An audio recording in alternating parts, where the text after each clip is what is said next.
on the 4 subject properties, and it would also serve as a positive recommendation to the Liquor and Cannabis Regulation Branch about these applications.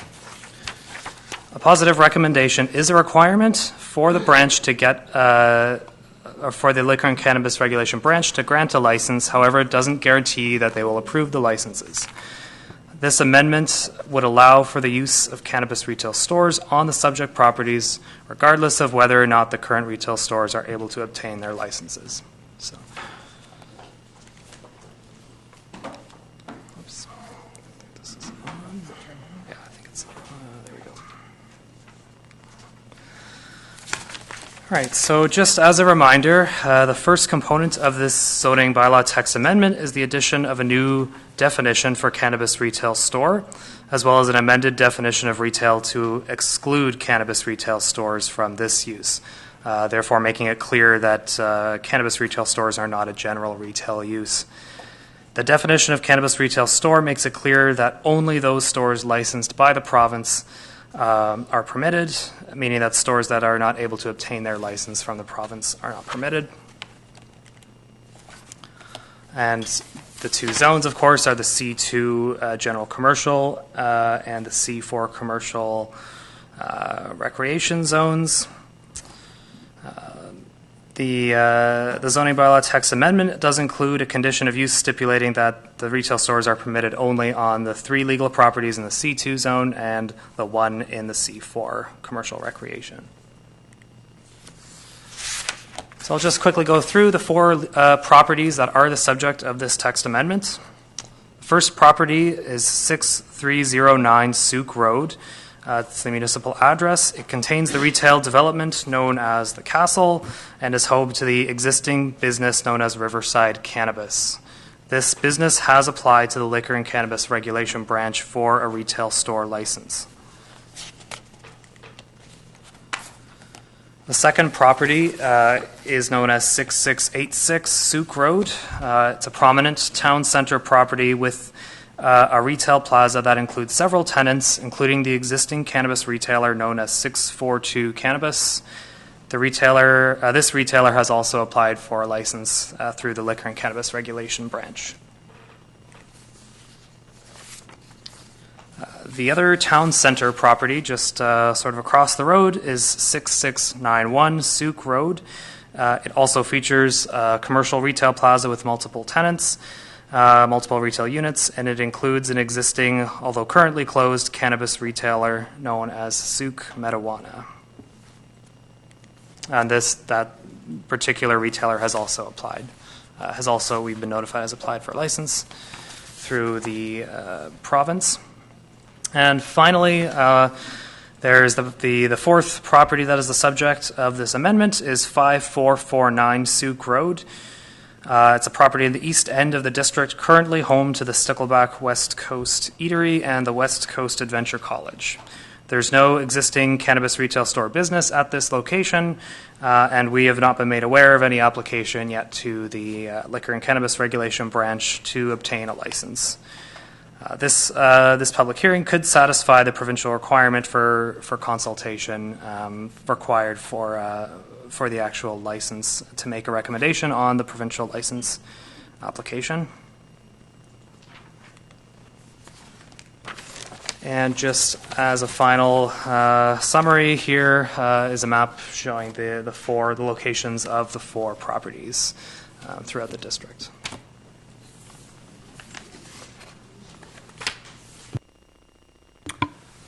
Okay, thank you very much, Mr. Diebler, for your work on this file. Are there questions or comments from members of council before we enter the public hearing? Okay, so there is just a statement that I would like to read out. This public hearing is being held pursuant to the Local Government Act. At this public hearing, any person who believes that their interest in property is affected by the proposed bylaw will be given a reasonable opportunity to be heard or to present written submissions respecting matters contained in the bylaw that are the subject of this hearing. Copies of written submissions received to date are available. It is important that all who speak at this hearing restrict their remarks to matters contained in the bylaw, and it is my responsibility as chair of this hearing to ensure that all remarks are so restricted. For those of you who wish to speak at the appropriate time, please commence your address to council by clearly stating your name and home address. Then you may give us the benefit of your views concerning the proposed bylaw. Subjects must be received before or during the public hearing in order to be considered by council. Members of council may, if they so wish, ask questions of you following your presentation or submission. However, the main function of council members this evening is to listen to the views of the public. It is not the function of council at this public hearing to debate the merits of the proposed bylaw with individual citizens. Everyone who deems his or her interest in property to be affected shall be given the opportunity to be heard at this hearing. No one will be or should feel discouraged or prevented from making his or her views known. Please note that this hearing forms part of tonight's regular meeting and as such is typically video recorded, but we are very hopeful that it is recording. It's not being able to be viewed live at the moment, but we're hoping to be able to pull the video and post it tomorrow morning. Okay, so that's where that's at. And videos and their contents, including any personal information disclosed during the public hearing, will be posted on the district's website.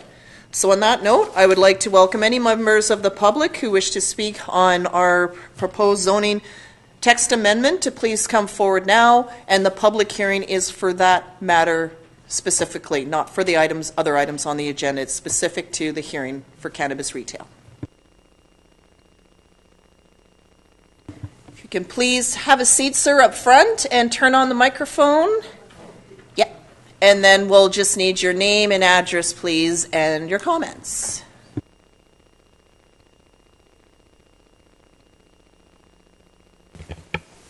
David Bloom's by name. I live on 1991 Caltassin Road. And I'm not opposed to the marijuana sales or anything like this. We do have a shop just next to the marijuana, and in the past we've had to keep all the doors and windows and whatever else open because of the fumes that accumulate within the closed structure. And my concern is that there needs to be enough ventilation in the properties so that it doesn't interfere with any of the tenants next. And it is quite strong at times. Now, maybe it was the method of the sales before. I understand they're going to be far more contained in packages. But I did happen to walk past 642 a couple of days ago when someone came out, and I was nearly knocked over by the fumes coming out of the place. And I just think that it's extremely strong for those who don't smoke. And I'm one of those. So I don't smoke anything either, but I don't smoke that either. So I'm not against it. A lot of my friends do, so that's not my problem. But I just think there needs to be proper ventilation because it is very odorous. And that's all I have to say. Thank you very much. Thank you very much for your comments. Other speakers tonight?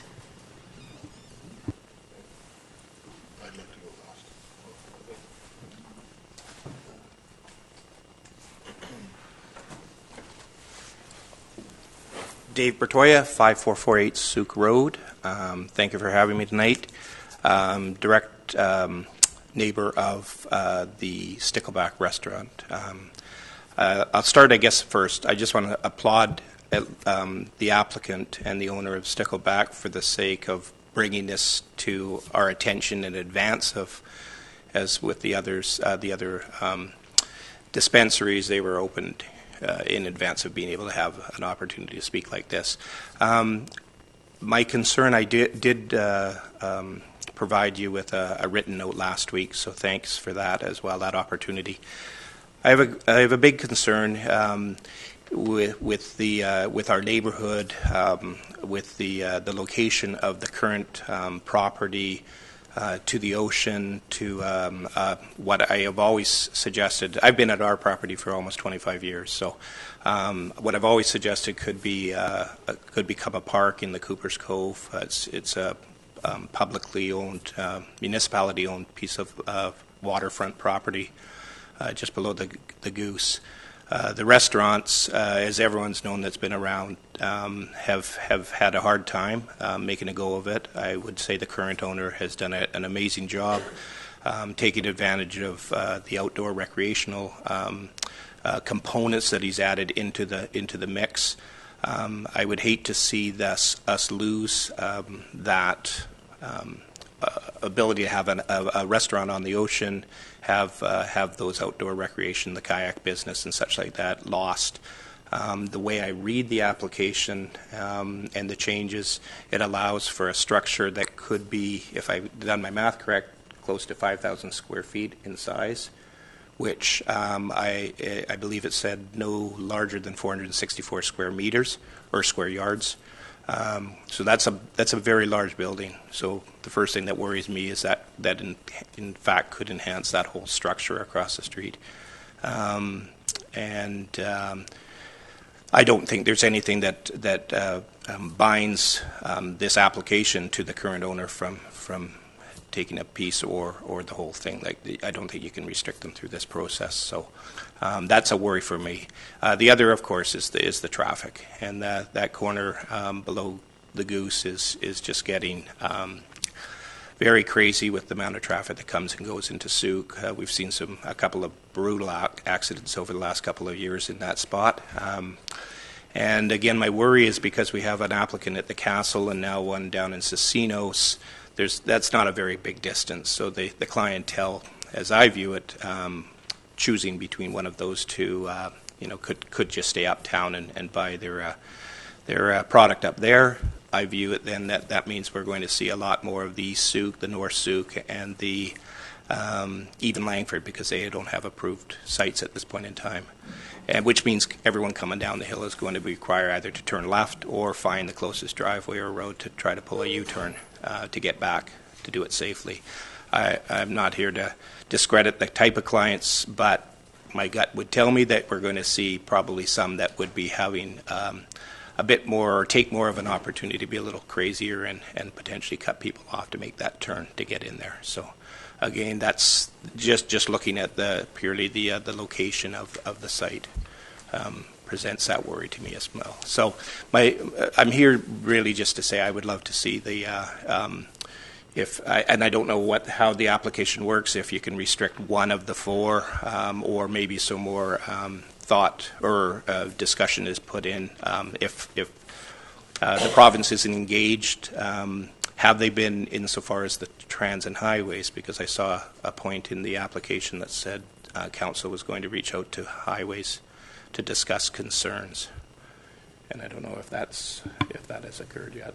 But so just for clarity there, like right now, council is looking at, like, council can choose to do 1, 2, 3, 4, all of the above, none of the above, some of the above. Sure.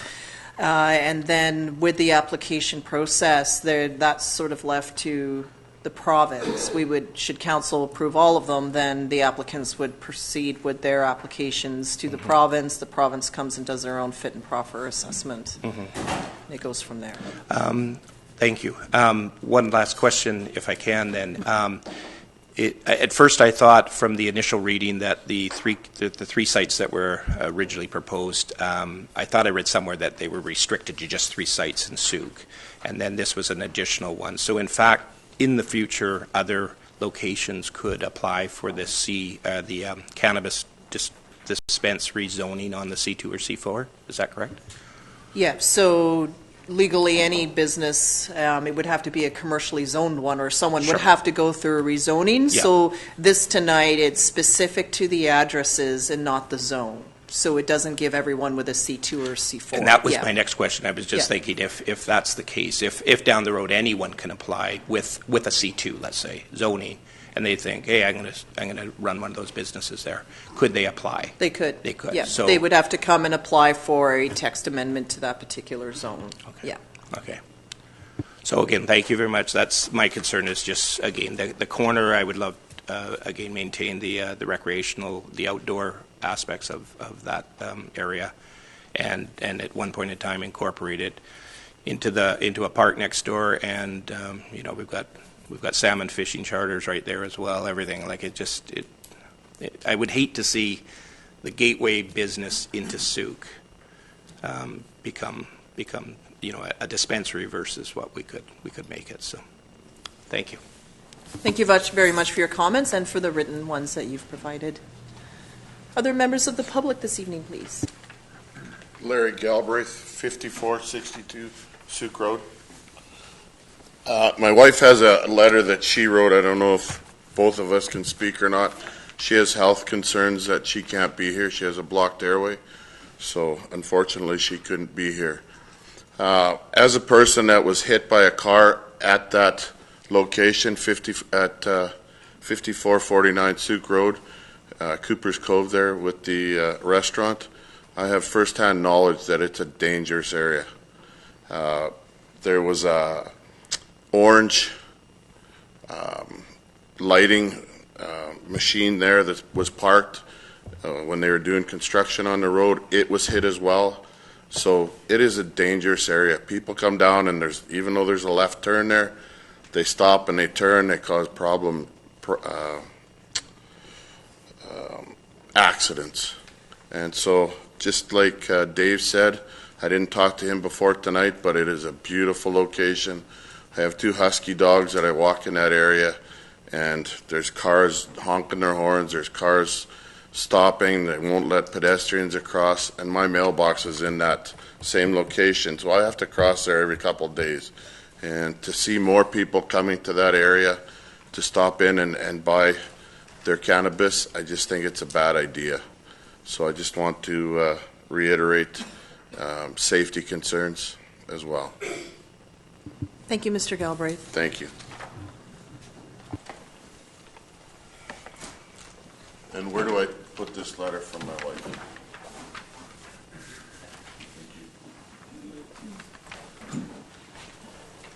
Hi, Michelle Savory, 2083B Townsend Road. My question to City Council is, why are you lifting the moratorium on the original 3 that you proposed in the first place? Why is City Council even considering it? We've had that decision, and legally we can't actually put a moratorium on businesses, is what we found out. Anyone can have that opportunity to come forward and apply, and council heard from the applicant, and we've considered, and we're here at a public hearing, so that's why we're offering the public an opportunity to comment. Why then, a couple of years ago, was there in the paper that you were only allowing 3 dispensaries in Sooke?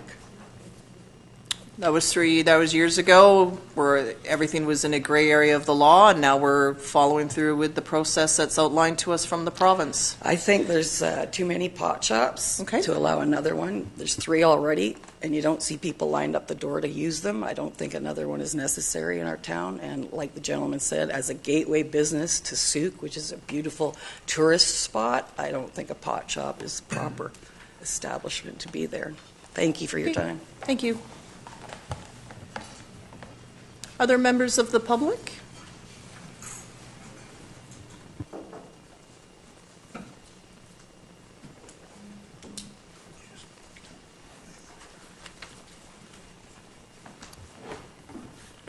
Brenda Jordison, 2322 Galena Road. I fully support the rezoning of the C2 zone properties 6309, 6691, and 6686 Sooke Road. I do not support adding any further properties to the amendment. When you hear people question why we should handle cannabis retail differently than other retail business, I believe it's because it is different. It's a brand new industry. It has low profit margins. It's heavily regulated. It's expensive for consumers. Its packaging puts a bad taste in a lot of people's mouths. It's got a competitive medical marijuana industry to compete with, and pharmacies will be supplying cannabis in the future. There's enough hurdles, enough competition, and there's enough retailers at 3. Consider that there's also limits on the amount of product one person can purchase per day. It's 30 grams a day. Can you think of any other industry that has such tight spending restrictions? Not even close. The profits are low, and it's going to take years for the market to stabilize. This could lead to more empty storefronts and more people losing their jobs. Why rush and risk it? Why not wait and see how the next couple of years pan out? With 3 locations, they've proven their place within our community. Council and public will need to make it clear where people can legally consume their cannabis, and I've been seeing signs popping up in other communities, and I think we need to follow suit. There's definitely more work to be done around it. Sadly, all 3 storefronts that we are speaking of might not even make it. Their profits might not be enough to make operating sustainable. We have a small population of 15,000 people, and we're going to lose a lot of customers when Langford starts opening their storefronts. I think it's in our community's best interest to stay ahead of the cannabis curve, limit the stores to 3, so they have a better chance of success, and maybe we can turn it into an opportunity. People here seem to be speaking kind of negatively towards cannabis, but cannabis tourism is gigantic around the world, and Canada is almost the only spot where you can be a tourist and come truly, legally purchase and consume marijuana. We have to open up our minds to that option. We've lost some important businesses this winter in our town, and some I know are barely hanging on. As a community, we can change this. We can end the stigma around cannabis consumption, and we can encourage tourism of all kinds. Endless opportunities exist. This industry is booming. We could even bring tourists by the busload from the cruise ships in. They can kayak the basin, cycle the Goose, stroll the Spit, visit the studios, shop. We have an amazing gem of a town. And obviously I know I'm getting carried away with that, but Sooke is the place to be. We need to be progressive. We need to look at pot B&Bs. We need to look at cannabis consumption spaces. There's nowhere to consume. You're not even allowed to go to the beach. You're not allowed to smoke cannabis anywhere. So we're going to have 3 stores. We're going to have 1 store. We're going to have the stores. You can buy it online right now. I rent. We have to deal with that. But, back to the public hearing issue, I think that we should limit it to 3. We should part the smoke, wrap up the loose ends, and support the 3 that we have. So, thank you very much. Okay, can we stop the clapping, please? I'd like to create a neutral environment and not dissuade anyone else. So please hold any clapping, positive or negative comments. It's not appropriate in this forum. That's right. But I do also, maybe it's not appropriate to respond to anybody else, but Mr. Bloom, it's going to be sealed up. You can't smell tuna in a can. You can't smell legal cannabis. It goes through the mail. It is totally different. So I don't think people need to worry about it wafting out of businesses. It's not going to be coming out of jars and being weighed up. It's 100% packaged. There is smell jars, but it's not going to be the same. So that's all. Thank you. Just a point of clarity that you are able to legally smoke or vape cannabis anywhere where you can smoke or vape tobacco products. So there are areas, yes, there's, I think it's 9-meter distance from window air takes, doors and the like, and regional parks are all non-smoking, but anywhere where you can smoke tobacco, you can also smoke cannabis. And there's even a designated location at the airport that I noticed. They're actually putting up signs now. Yeah, so yeah, you actually could do that. Other speakers this evening?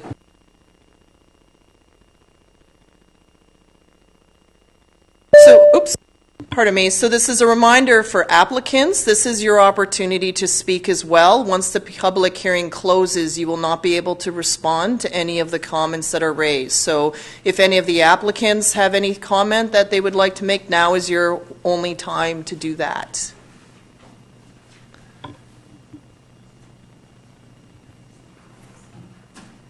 So I'll call for a second time. Okay.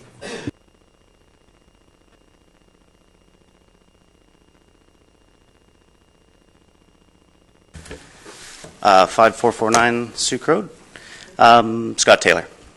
I'm one of the applicants that are looking for the license, and I definitely have been listening to some of the public interest here, and I can definitely agree with some of it for sure around tourism. I've been doing tourism for over 20 years in Sooke, so I believe I'm kind of set up for understanding that aspect of tourism, and I do believe it will be one of the fastest growing sectors in tourism over probably the next 5 years, and believe that our spot is absolutely set up for that aspect of it. As well as the public's concerns around stickleback, in no way as my wife and I have any plans of stopping stickleback from operating. We believe it is a draw to the community. It helps draw people to our property as well. So we're planning on still offering our recreational that I've been doing for the last 18 years as well. So this is just another added piece of the puzzle for us. And as far as tourism goes, we do believe it's a huge opportunity for Sooke to have tourism coming to Sooke. And the last point I'd like to make is that with our accredited college that we have in Sooke here, I think we have a great economic advantage that a lot of communities may not have. And I've already been talking with a couple of the larger groups in the cannabis sector, and we are planning right now to work with them on creating some grow programs for Sooke. So if we are growing in Sooke, then we might be able to use them as an educational facility. And I know there's some discussions on that with some partners in Sooke that might be looking at doing that. So I do believe there's a great economic benefit for us being involved in the cannabis sector, and one of those, again, is because of our college. Gives us an opportunity to create education in that sector, any capacity we might be able to do that with. So I appreciate you giving me the time to speak tonight. Thank you very much. Thank you, Mr. Taylor. Other speakers this evening?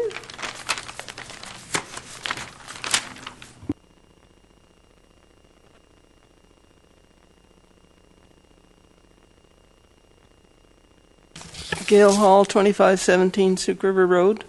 And when it comes to not knowing about the subject, you couldn't find anybody more not knowing than I am.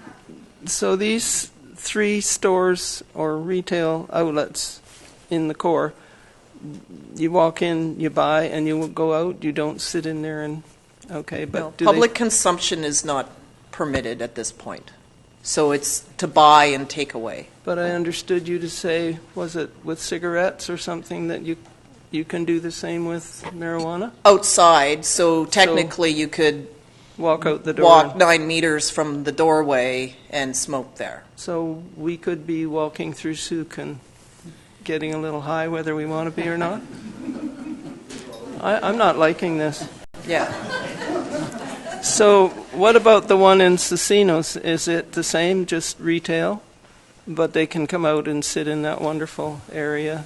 As long as it's not on the premises, because if it was like, for example, I'll use the Stickleback that has a patio in a restaurant, you could not smoke on that patio because that would violate WorkSafe. Okay. So it's wherever you can smoke cigarettes, you could smoke cannabis. That's probably the best way to describe it. It's a little bit frightening to me because I'm a person that likes to go up to the potholes every day or every other day. And, right, you can't smoke up there? Cannot. So any CRD... Maybe you should send somebody up to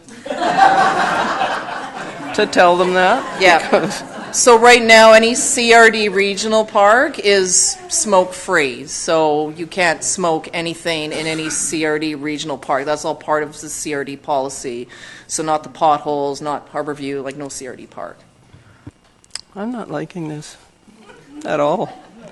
It's, to me, it's ruining Sooke. We're certainly heading down that street anyway. But... So the stores, you just buy it and leave, and the one in Casinos, you buy it and leave.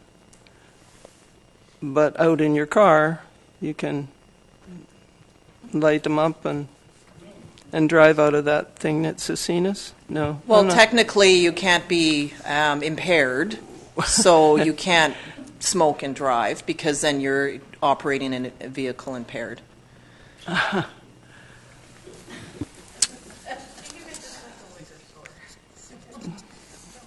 Well, we've lived with those for long enough, but I think, yeah, I'm sorry, I'm just going to leave Sooke. go to somewhere else. So this is just in the area that's the district of Sooke, but if we go out to, say, Port Renfrew or something, we're okay out there? You can smoke there too, as long Because as you you're can not in a smoke regional cigarettes. park. So actually, anywhere in Canada, so I should clarify that, let's say Sooke said no, we don't want any retail cannabis. However, anyone here could go home and buy it online and have it shipped to their door and smoke it. They could grow 4 plants and smoke those. You could go to Langford, Victoria, anywhere in Canada, any Canadian trip, Niagara Falls, you could pick up there, bring it home and smoke it. So anywhere in Canada that you are allowed to smoke tobacco, you can smoke cannabis or vape it. And even if we didn't, so there's other communities that are not allowing retail, but then that's where there's the online sales. And there's rural communities that don't have any retail, anything, then you can buy online. So anywhere in Canada, you could do this. Well, my feeling is I wish that we wouldn't sell it in Sooke, but I know that's not going to be a happening, so I can just say, no, I won't, because it's rude. And just a point of clarity that in terms of edibles, only government stores will be legally allowed to sell edible products. So they will not be a purchase for available online, and any of our locals that obtain a license will not be allowed to sell that product. As of, that's right now where it's sitting. So it would only be a government store, and I think there's one in Kamloops. So if you want edible products, you would have to drive there. Edible would be nicer to the rest of us. Oh. Other speakers this evening? Put out for a second time call. So this is all members of the public, including applicants. This is your second chance to speak. And I'll call for a third and final time. Any members of the public, any applicants? This is the last opportunity to speak on this matter. Seeing no movement, I will then consider the public hearing as closed and then turn the discussion back to council. So we have received some written responses as well as some verbal responses, some clarity. I shared the piece that I know about edibles. And basically at this point, it's do we approve the 4, it would be up to council to consider the text amendment in any of those 4 locations. It should be known that as in order for any retailer to obtain their license, they can only be selling the federally approved product. And that's in terms of the packaging and the like and the smells, all of that would be contained. I've heard that there's many varieties of local Sooke or products, but until they have a federal approved license, they would not be available for sale in the local retail outlets. The province has set up its own sort of cannabis control board with inspectors and the like, and part of their role would be to come and inspect the product to ensure that only the federally approved product is what for sale. I've heard there's about 160 strains or so, with more and more coming online every day. Some may seem like that's a lot, but look how many varieties of beer and wine are in the world. So, and so in some cases they sell out and not all products are available. But anyway, questions from council. Councillor Parkinson. So I was the only councillor actually who voted against having pot shops in Sooke because it was illegal at the time. But now that the federal government has allowed it to go through, I am perfectly fine with the 4 stores opening up. Council is not allowed to aid and abet business, and we shouldn't be able to tell people that, no, your business is no good and you can't come here. So the ones that will succeed will do well, and I think it will be okay for the 4 of them to be there. Thank you. Thank you, Councillor Parkinson. Other comments? Councillor Beddoes. I have a lot of problems with the whole thing, but it is illegal. It is legal, and some of the concerns brought by the public is out of our hands. It is. The one concern I have is 5449 Sooke Road, and that was those safety concerns. And I maybe through your worship to the staff, when say this goes through and that applicant comes to put a building up, we would have some say as to how big that would be, and like the driveway. My concern is the Minister of Transport and no left turn there, because that's been a dangerous area since I've been in Sooke. So I was just wondering how we can address that part of it. I don't have a problem with retail sales there, but I do have a problem with turning in there, that left-hand turn, and I don't know what we can do about that. So is there So just to clarify, if there was a new building, being that it's commercial, that'd be a development permit, and would the ministry then be a referral to give comment on egress? You can't turn left legally in and out of the site there now. I get that people do it, but as far as I know, that's sort of a challenge for the restaurant. I believe you can You make turn out of it. You can make a left across a double solid line as long as you don't impair 3 cars, I believe. But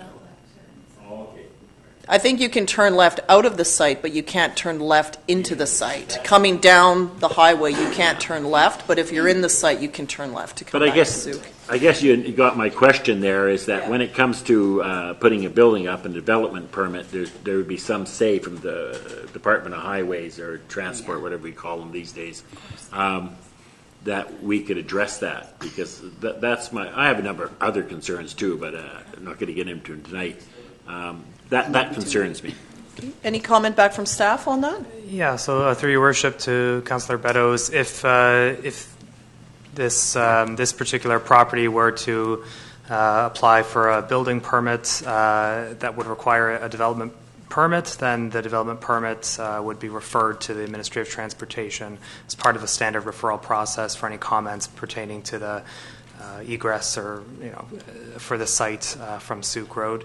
However, at this point, I'm not aware of whether or not a building would be a new building or it would be a part of the existing. It's just to add that use, but I appreciate the concerns. But at this point, there's just not sure exactly what form that would take. I kind of think none of us are too sure at this point. This is all new ground for all of us. But thank you for those comments. That does ease my mind slightly. Thank you. Okay, thank you, Councillor. Councillor St. Pierre, please. I have a number of comments. One of them has to do with just something that I was discussing with the fire chief, and that's actually smokers, and that 95% of wildfires are caused by smokers. I'd be interested to know what sort of public education has happened with new smokers who may not have smoked tobacco in the past, but I think we really should be considering our situation with the coming summer that's likely to be hot and dry. Just a little something, because maybe some signage at the pot shops, I don't know. The other thing is I happen to think that Sooke is well poised in terms of becoming an industry leader. We have growing space that could lend itself well. We have expertise. We have the tourist angle. I think that we are well poised. I like the idea of having someone who's got some tourism experience and the possible kayaking just nearby and all the rest. I think that all works well. I'm hoping that in the future, as Canada as a whole kind of shakes itself down as far as what this looks like, we can take good advantage of that. I think that all the proposal looks like it addresses a lot, and there's a social component which I appreciate. I do think that we need something like a serving it right for cannabis.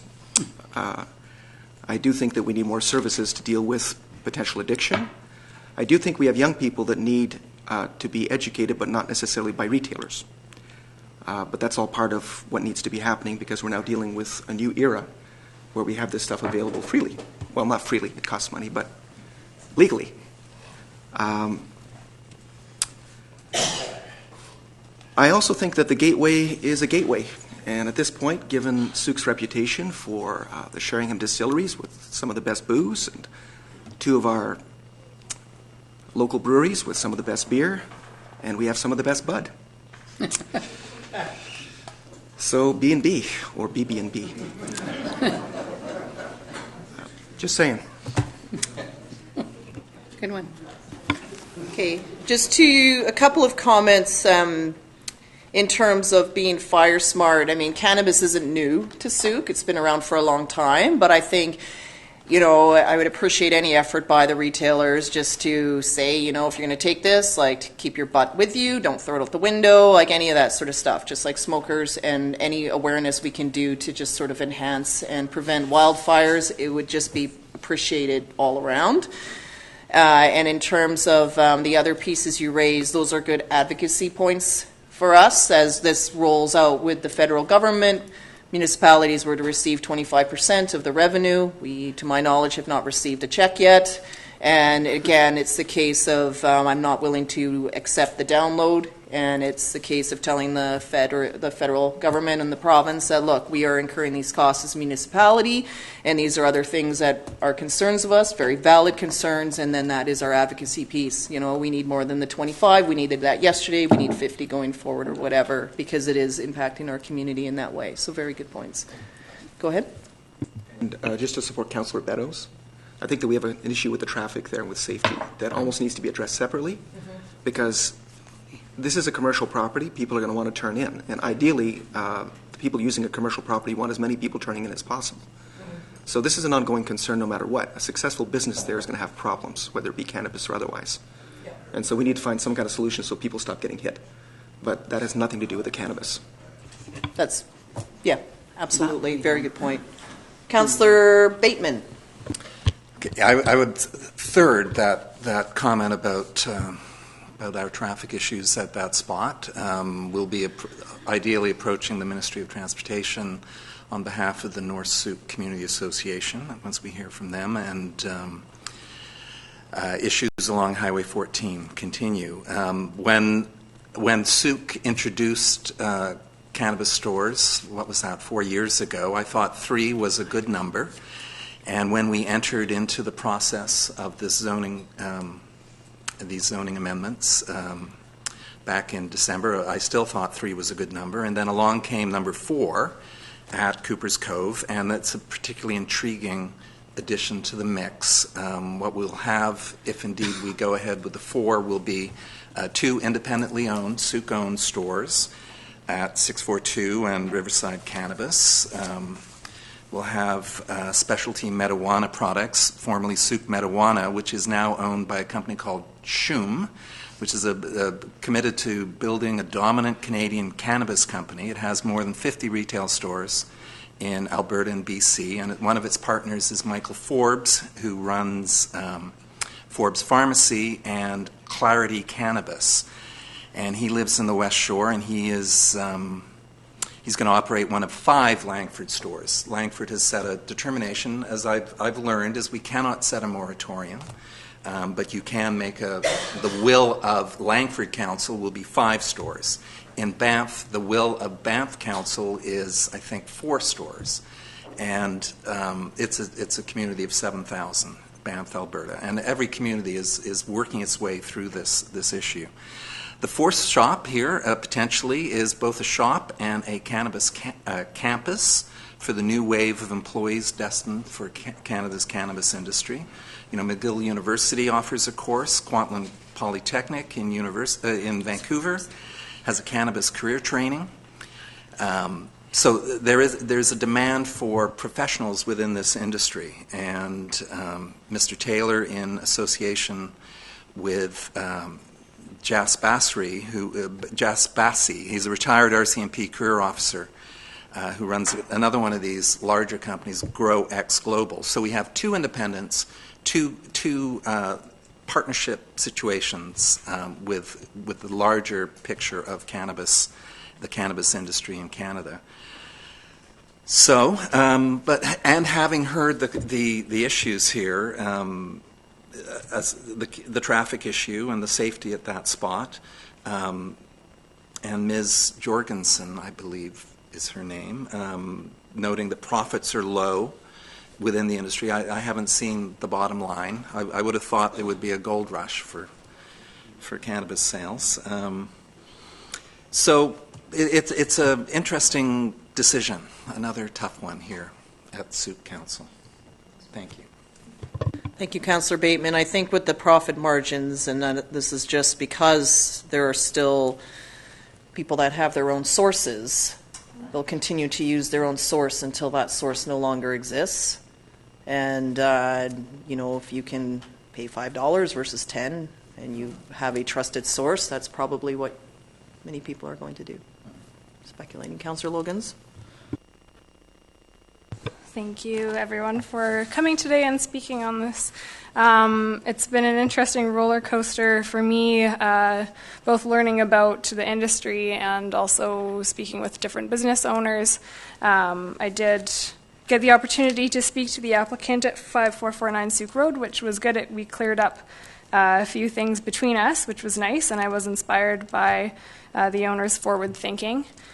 But I still have a lot of concerns about that particular location. The other locations I do not have concerns about because they have gone by pretty smoothly without much uproar in the community, and seem to have their act together in terms of the licensing application. So I have probably too many thoughts, but I have 10 minutes, right? Won't use my full 10 minutes, don't worry. But please bear with me because I think my thoughts are a bit more scattered than usual on this. The first thing I wanted to say was that I did a quick Google search to learn more about the licensing application, and it is very clear that there's no cannabis or liquor allowed on the same premises. So it says licensed businesses must not use, oh, that's a different one. That's another good one, but I'll stick to my point. You must operate the cannabis store in a completely separate business location from any liquor and or tobacco sales. And so it's confusing to me when I hear that the restaurant will still stay open, but then that the cannabis sales will be in the same building, separated only by a door.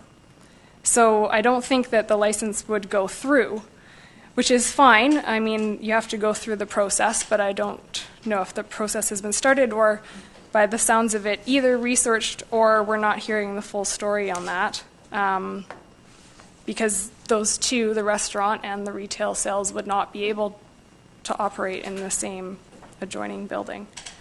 So that's just another confusing point for me. One thing I did want to clarify is that the retailers will have to purchase directly from the licensing board. So not all of our local growers will be allowed to sell to the board, and our products won't necessarily be Sooke Bud. It will be whatever is purchased directly from the board. So as much as we want to brand ourselves for a tourism perspective in that way, you'll be able to purchase the exact same products across the province. And they may not across the country, thank you, and they may not even be from Sooke at all. It will not be legal for any business to sell marijuana directly from any grower, even ones that are licensed by the board. In terms of the college education piece, I think that is fantastic from what I discussed with the applicant at 5449 Sooke Road. We just had misunderstandings, and it was actually a great conversation about the education piece. However, you don't need a license to offer that education or those programs, and you don't need a license to offer any form of tourism in that sense. It's already zoned for those two things. I do also like the comments mentioned about our gateway to Sooke. It would be nice if that remained a beautiful area and not so much the first thing you see is, although it would be quite, discreet, the first thing you see would be a marijuana store, cannabis store. So I agree with one of our speakers tonight who said, why rush it? I don't think we need to rush it. You could always come back and apply. And I don't support the location at 5449 Sooke Road for those reasons I mentioned. But I would encourage them to do more research, and if it does end up working for that location, then they can come back with a solid plan of what might happen there. Okay, thank you, Councillor Logans. Yeah, so a lot of that, the co-location is correct. Can't sell booze or any alcohol and weed in the same location, except for in very rural parts of the province, in BC that is. And in terms of local product, that's correct. You can't grow a product, produce it, and sell in the same location because it's a federally regulated product. And this is where different people need federal production licenses to be able to bring their particular product to market. BC is a little unique compared to other parts of the parts of the country. Long growing season, a lot of places are still under snow. So there is sort of a push mainly from BC about evolving the craft weed industry, much like the craft beer industry. We're still some time away from that, though, and it's working with the federal government on that. So we'll wait and see there. Councillor Beddoes. Yeah, just one quick comment is that this is all so new. The federal government rushed this out, and I don't think they got everything just quite right yet. It will be changing. I would suspect that the rules and regulations and everything 5 years from now will be vastly different than what they are now. And I think it is wise that some of these outfits are looking to the future with possible changes. I can't say what they will be at this particular time, but some of the regulations, the way they stand now, don't make a lot of sense to me. And I suspect they will be flushed out in time. But it's here. We have to deal with it. And we need to do it now. So, thanks. Yep, and that's where we've had the three that have started their licensing with the province. So they've just been waiting for us to provide this sort of outlet. In some ways, we were learning from other municipalities. Some municipalities did one thing, but then the provincial regulations weren't in place, so they've had to make all those changes again. And so this is where it's fine just to wait and see, and that's where staff have put all these reports together for us, and this is where we're going. Every municipality is different. Some, like Victoria and Vancouver, had numerous shops pop up that they've systematically tried to close. Others have said no, they're not permitting any, but still realize that anyone can buy and carry home, grow, they're allowed to, or purchase online, and that's been all available. Some smaller communities than us have 15 stores with less than a population. I think that's just see how that works out. It could be where they're located, so it is where it is here.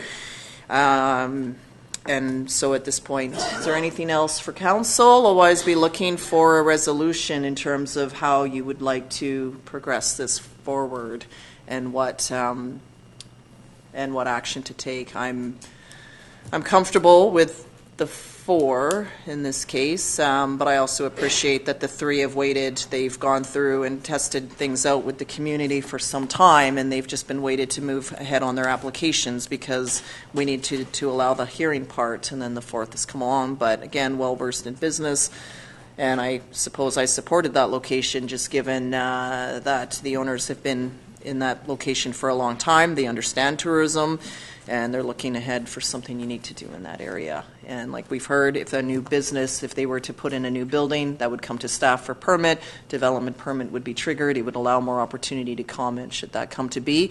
Whether or not they can co-locate and what their plan is, that's their problem to solve with the province in terms of the fit and proper assessment and meeting the requirements, as is all of them. The castle, as we know, has a liquor store on one end, and they also have, and what that distance is, I didn't look it up. That's something they have likely done already to find that particular location, and then when the province does send out an inspector, would make that determination there. The inspectors are located in Victoria, so it's not like we have to wait for someone to come from far away on the mainland. They're pretty close to us, actually. Councillor Parkinson. I would like to move that council give third reading to the bylaws cited as zoning amendment bylaw number 730. Seconded by Councillor Beddoes. Discussion on the motion. So this passing third reading tonight would permit the text amendments to all four locations as discussed. Anything further on this particular motion now? Nothing? Yep. Okay, so I'll call the question then. All those in favor? Opposed? Councillor Logans is opposed. The motion carries. Okay.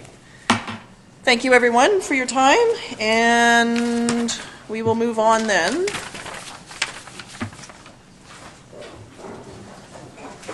to our delegation, which is the North Sooke Community Association.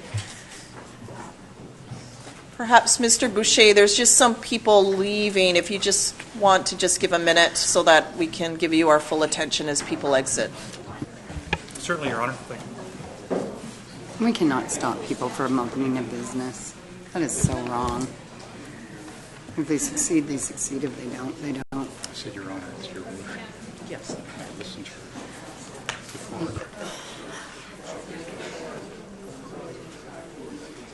That's okay.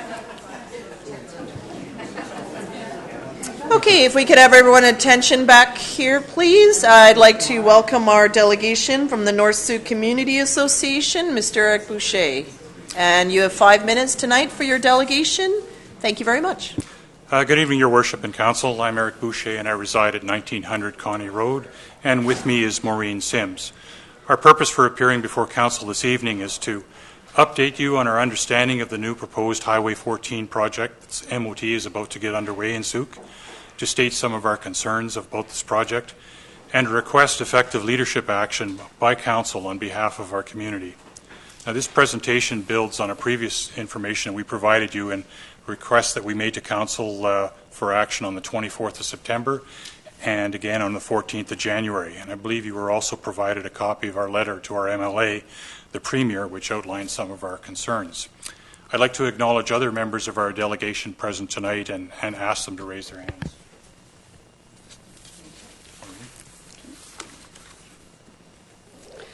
Good evening.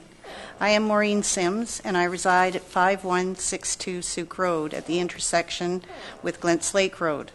Our story is pretty similar to approximately 27 other property owners in our neighborhood.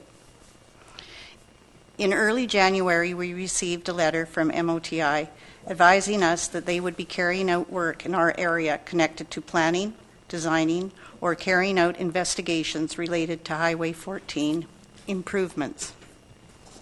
On January 24th, MOTI staff met with us at our home to discuss the proposed improvements and possible effects this could have on our property. We were shown an aerial photograph of the existing highway with lines drawn from Glint's to Connie with the proposed changes.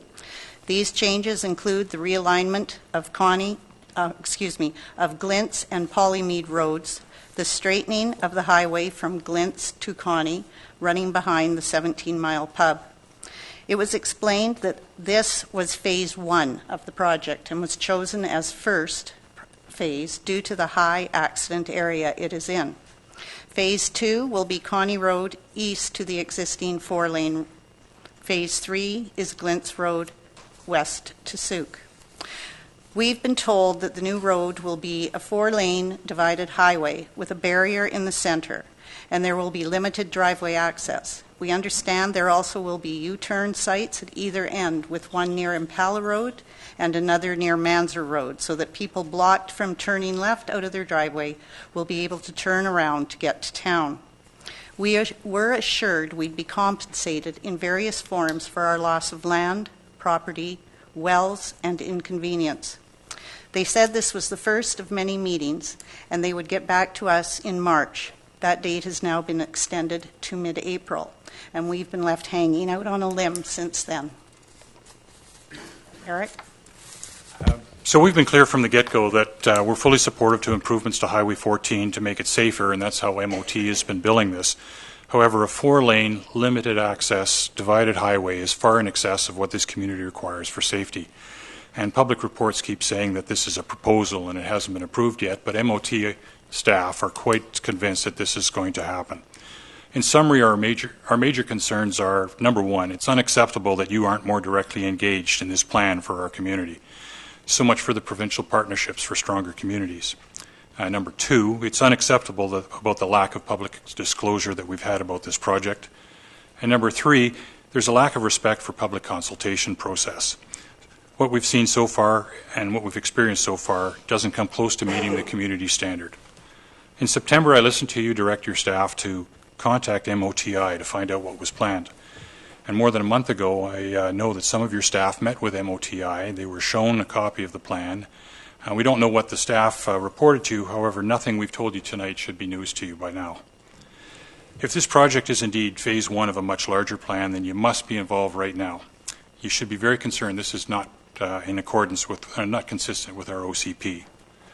Now, Sooke District is also investing in a community master transportation plan right now, and Highway 14 is the backbone of the road infrastructure in our community. How can you have a community master transportation plan if it doesn't include Sooke Road? Now, if this project gets launched in spite of your objections about the process, we would like your commitment to work with us to address some of our local concerns, including emergency services and water supply. In conclusion, time is very short right now. In the very strongest possible terms, we're requesting you to get engaged with our MLA's office and MOTI staff to get a complete understanding of what is being proposed and to get fully engaged on behalf of our community. Thank you. Okay, thank you very much, Mr. Boucher, and to everyone for attending tonight. So in terms of what I know about this project, probably got the most valid update from Councillor Beddoes, or pardon me, from Bateman, as he attended the meeting at the high school last week and then shared some of the information there. So in terms of what we were advised, it's similar to what everyone in the community was at the high school last July, I believe, when they had an open house. They had the various poster boards and talked about some of the initial work that was underway, bus stop pullouts, Sooke River Road. There was another one about Sooke River Road in particular, design work. And then the third one was the potential improvements for Highway 14. But what I saw there and what everyone can see on the website is basically a dotted line that connects from Connie to Glenns Lake Road. So yes, I'm aware of that plan, but I don't know how wide it is, where it goes. It's a dotted line that goes through many properties, and if you asked me which properties were impacted, there would be no way I could take that and overlay on top of something to give any answer back to that. So I have reached out to our MLA and have continued to try to connect with him so to get a response so that we can understand what's happening.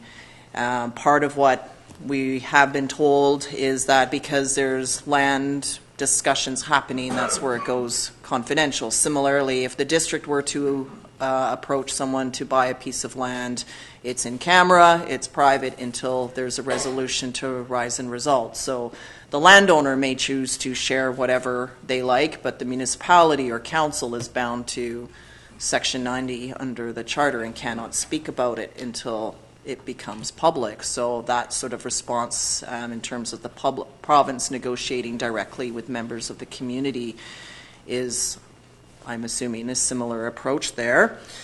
Naturally, though, we're concerned over what is going to happen. In my mind, I see maybe that being a 2-lane road with wide shoulders and a separate bike lane or access for people to walk or to cycle safely on Highway 14, which is not safe right now, not necessarily a 4-lane road going through there, but a 2-lane straight one sounds reasonable with, because that's what they've been talking about, is having the community bike more. But and in terms of water, that's something that I completely agree with in terms of advocating for water for North Sooke, for fire prevention, fire response, and of course the residents that live in that particular area. So I absolutely appreciate you coming here and sharing your concerns, and we can most certainly take this back. Part of the reason why we're not at the table is because it's not our infrastructure. So when we did our Highway 14 roundabout work within town,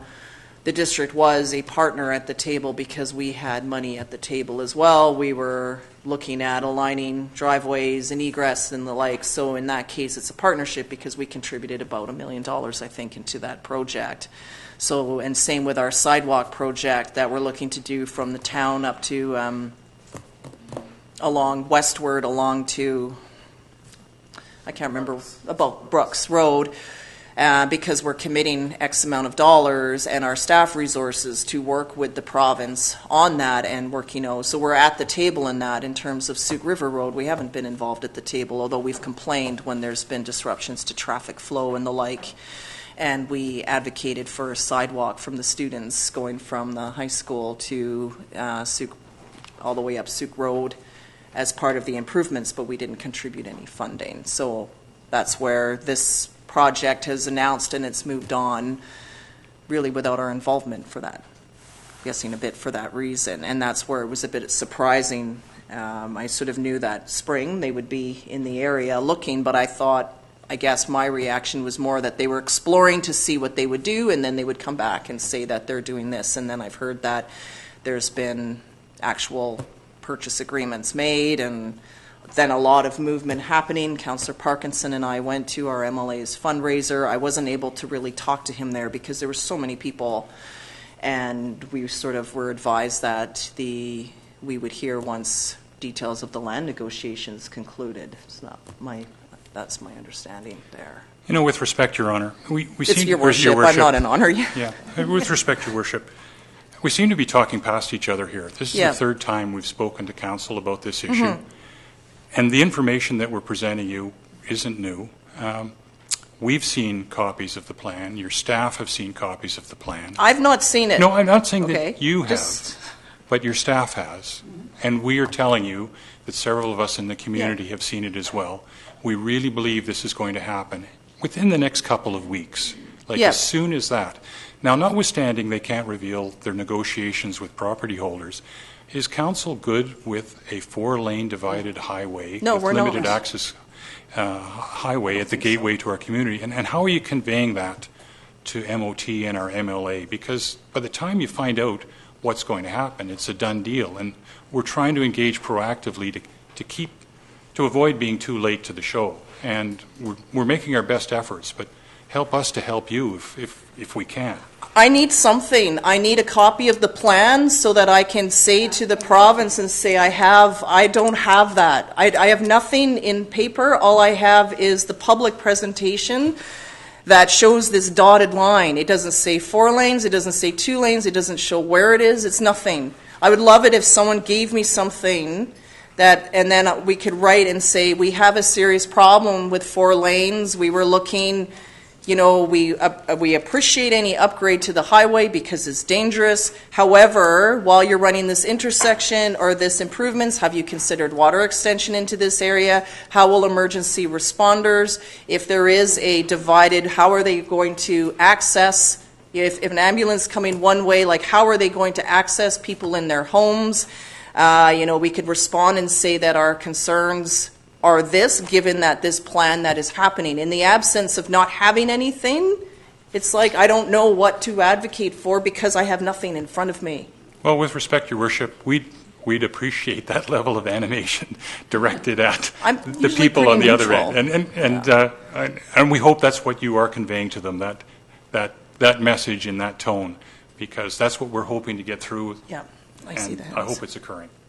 Yeah, and that's where we've reached out, and I've been following up because I want to talk to our MLA directly about this, and I suppose I don't get animated that often, even though I can be raging inside, but get let out that inner very rage, quickly. Your Worship. So a few councillors have some comments. So Councillor Parkinson, then McMath, then Beddoes, then St. Pierre.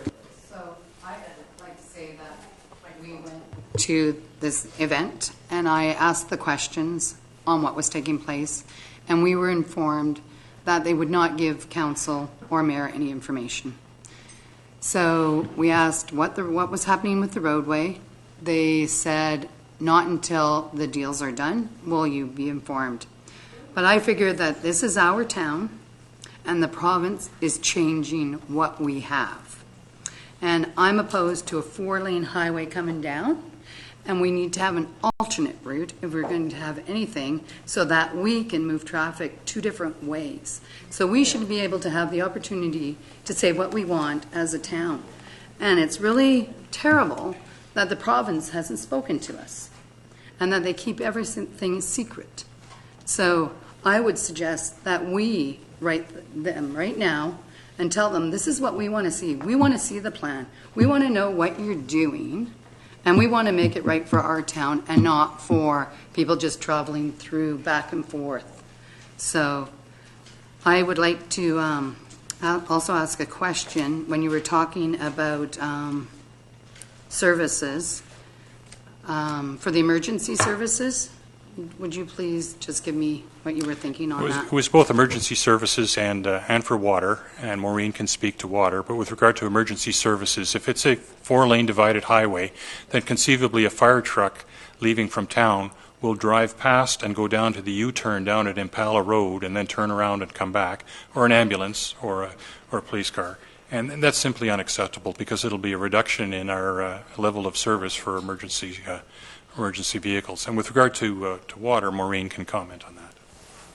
I specifically brought up my concern about the water because when the ministry people were in our house and explained that it was a 4-lane divided highway that was going to be running in front of us, they'd take our well out. It would be gone. Now, they explained we'd be compensated in the form of another well.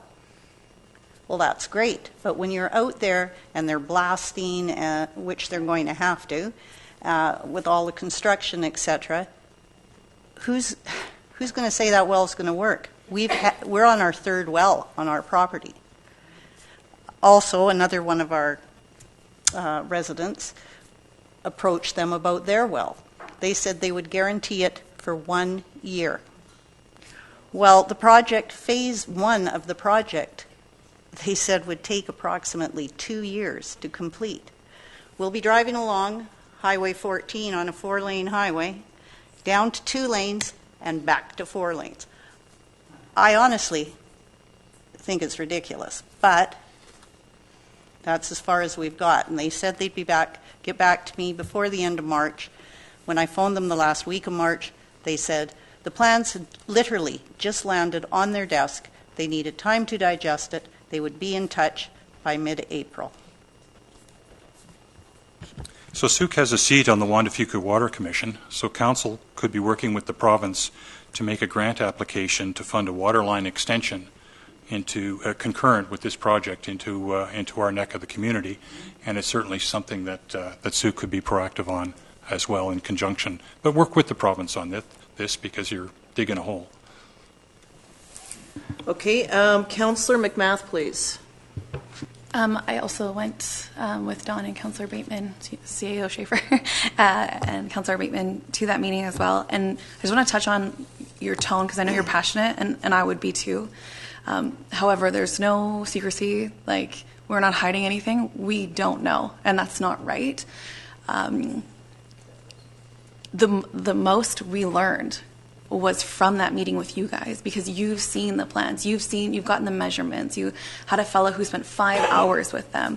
They have a strategic business point of not sharing the land that they're looking at from a financial perspective, which I understand.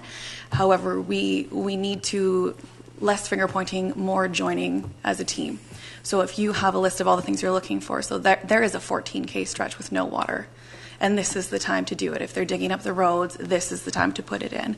And the wells that we talked about, we discussed like a 1 year, like that's a joke. Yeah. So one of the things that we talked about was getting the water tested before they did it for people who aren't losing their wells.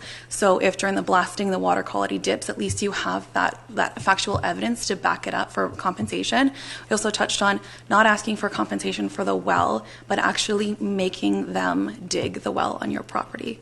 Because they might give you 10 grand and it's actually 30 grand. That was what they meant by compensate. They will dig me a new well. So then we would be pushing for like a 5-year protection plan because a year at this point it's a year. Yeah. So those are things that we can join together to send a united message. The other thing that I brought up at that meeting was connecting with the Sooke Economic Development Group because they sent us a separate letter looking for the exact same thing, which was that infrastructure being piped in at the same time. So the more that we can get together on this, the stronger the message will be. I just really wanted to make it crystal clear. There's no hindrance here. We need to act now. You're absolutely right, but we're with you here. Just want to make that clear. Please don't misunderstand my tone as being directed at you personally, but we look to our council as our elected representatives to advocate on our behalf, and we're really concerned that the province's freight train is running along, and we don't have a voice. And you share the same concern. Your voice isn't being heard too. But if not you, then who? We don't know. Okay, so back to my speaking order. I have Councillor Beddoes, Bateman, St. Pierre, Logans, and then Parkinson.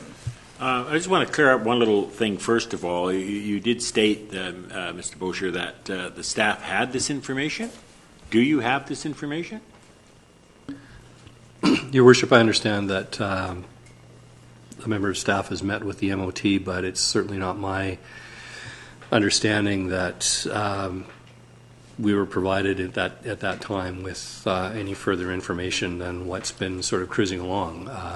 I don't think we've seen detailed plans or expropriation plans.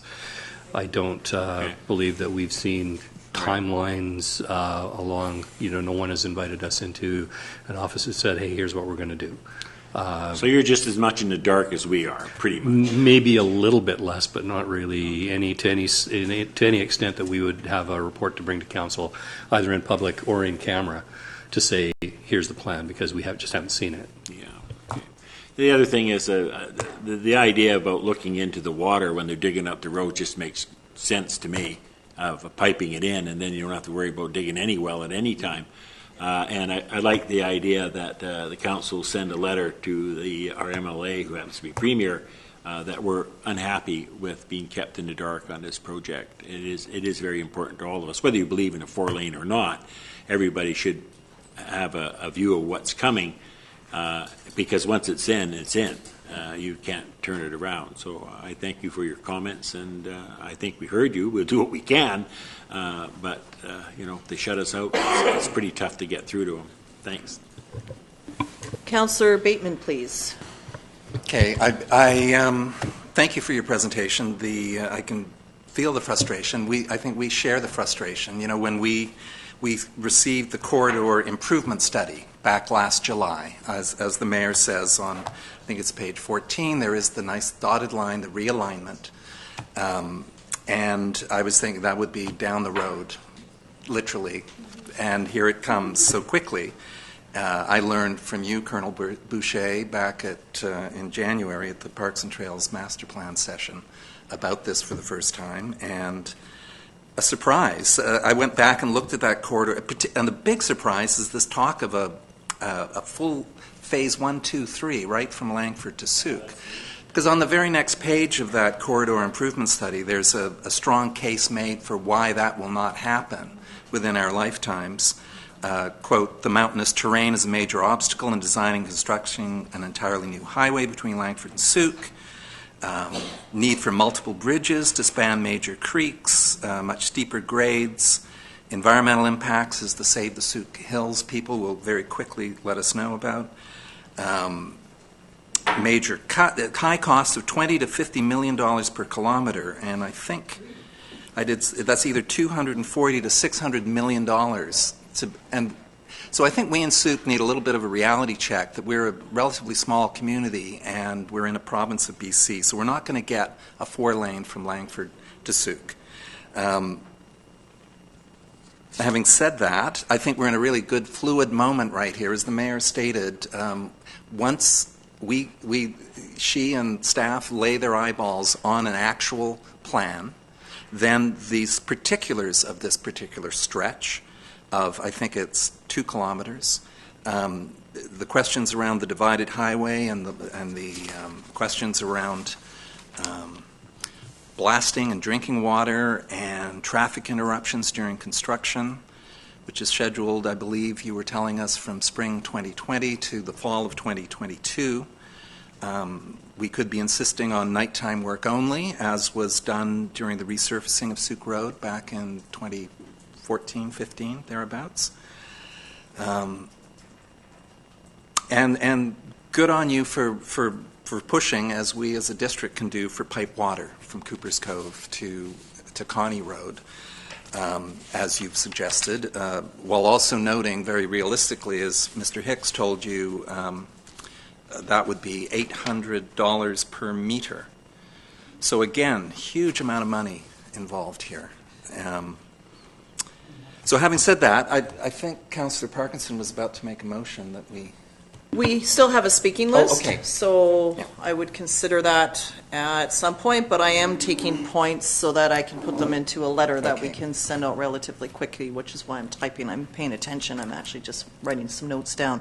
I heard last year that it was about $500 million to do a 4-lane, and then at that time I thought if I had $500 million, I'd sooner invest it into the services we need within our community than to spend it on this highway, noting that there must be somewhere in some cases where you can widen it a bit to improve things like enforcement. So when speaking with our CMP, there's a certain stretches are very difficult for them to enforce because they have to have their vehicle and they have to be physically out on the road, which the road does not allow that to happen, which is why enforcement in some places is extremely difficult. So to now hear that phase 3 is 4 lanes all the way to Sooke is just, I didn't realize they had that much when we need schools and healthcare and other things that create decent quality local employment. Councillor St. Pierre. I should say I really appreciated reading your letter to the Premier. I thought that it was extremely cogent and your arguments were well put forward, especially the ones around being stakeholders. I think that right now we represent you as taxpayers, but you're also paying taxes to the province. And as such, if we're representing you, we're also representing your money. So the money at the table here, we're representing you guys. But my thought is that we don't actually have that kind of a relationship with the Ministry of Transportation. And maybe that's something that needs to be addressed at UBCM. Whether or not, just because we're not putting forward property tax money that, honestly, we don't have a lot of it, they've got a lot more money than we do, why does that mean we don't represent you? And why do we not have a space at the table? That seems, entirely wrong because we are your best voice. I mean, you can write that letter, but if we wrote a letter, it might actually have more of sway. And I agree with Councillor Beddoes. We should be writing a letter, and it looks like it's happening right now. So, yay. The other thing that surprised me in all this is how fast this is going and how it's cannonballing through. And when things like that happen, I can't help but wonder what exactly is going on. Now, there's no way that a 4-lane highway is stopping at Sooke. We don't need it. So where's it going from there? All that's left past there is a whole bunch of clear cuts. Shirley, Port Renfrew, clear cuts. Well, they might be fun to develop, I guess, but who knows? We're looking at a climate crisis. We don't need a 4-lane highway for commuters to get back and forth from Sooke. We already know this. No one on council would disagree. But I'm really wondering why this seems to be happening and why it's happening so fast. Well, we'll see if they tell us. Okay. And Councillor Logans. Thank you. I completely agree with Councillor St. Pierre that something fishy is going on, and it just doesn't make sense how fast this is all going. But I appreciate the entire North Sooke Community Association coming forward and repeatedly coming at us, because when I would see things online, I rarely go online, but when I would see things about wells, I didn't even understand what it was about, because I didn't know about the plan or that it was even in the midst of happening. So I couldn't make those connections, and I apologize for that. But here we are. So one of the things I'm thinking that we could do as council is all try to bring this up quickly with our MLA at AVICC this weekend, because he will be attending, and he usually attends for the entire weekend. So when we see him, we could each maybe hand him a copy of the letter. And just so that it's top of mind, and he understands that it's important from each and every one of us at council when we see him. And we may only get a second, so it could be just hand him a letter. I don't know if his security will let us do that, but we can try. Yes, I'm on a well as well, but that piece is very concerning for me and for this piece of our community. We can certainly attempt to put a grant application through for a water extension. I think that's an excellent idea.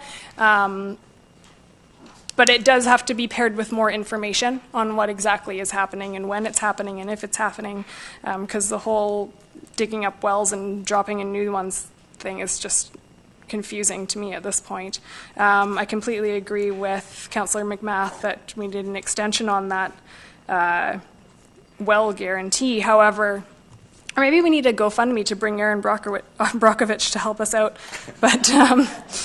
But if any extension to the guarantee should happen, I would try to advocate for it to happen after the 3 phases have completed, or at least the first phase, which is directly affecting those.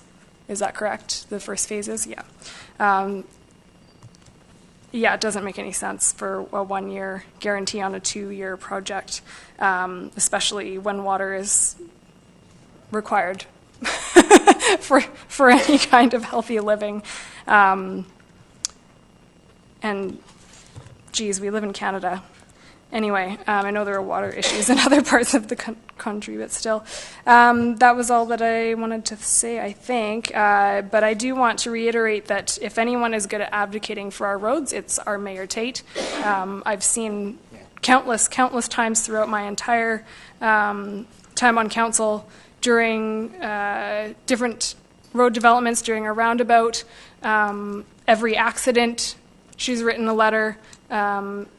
Even local development, she makes really strong recommendations for even the tiniest details to be completed, and she'll fight for those. So I know with her leadership, we'll be able to fight for you too. Thank you, Councillor Logans. Councillor Parkinson. So I'm totally in disagreement with the way this is going. I honestly believe that we need an alternate route. I agree that the road should be fixed up, it should be widened where it can be, but land should not be taken away, and we need to have that done, I think.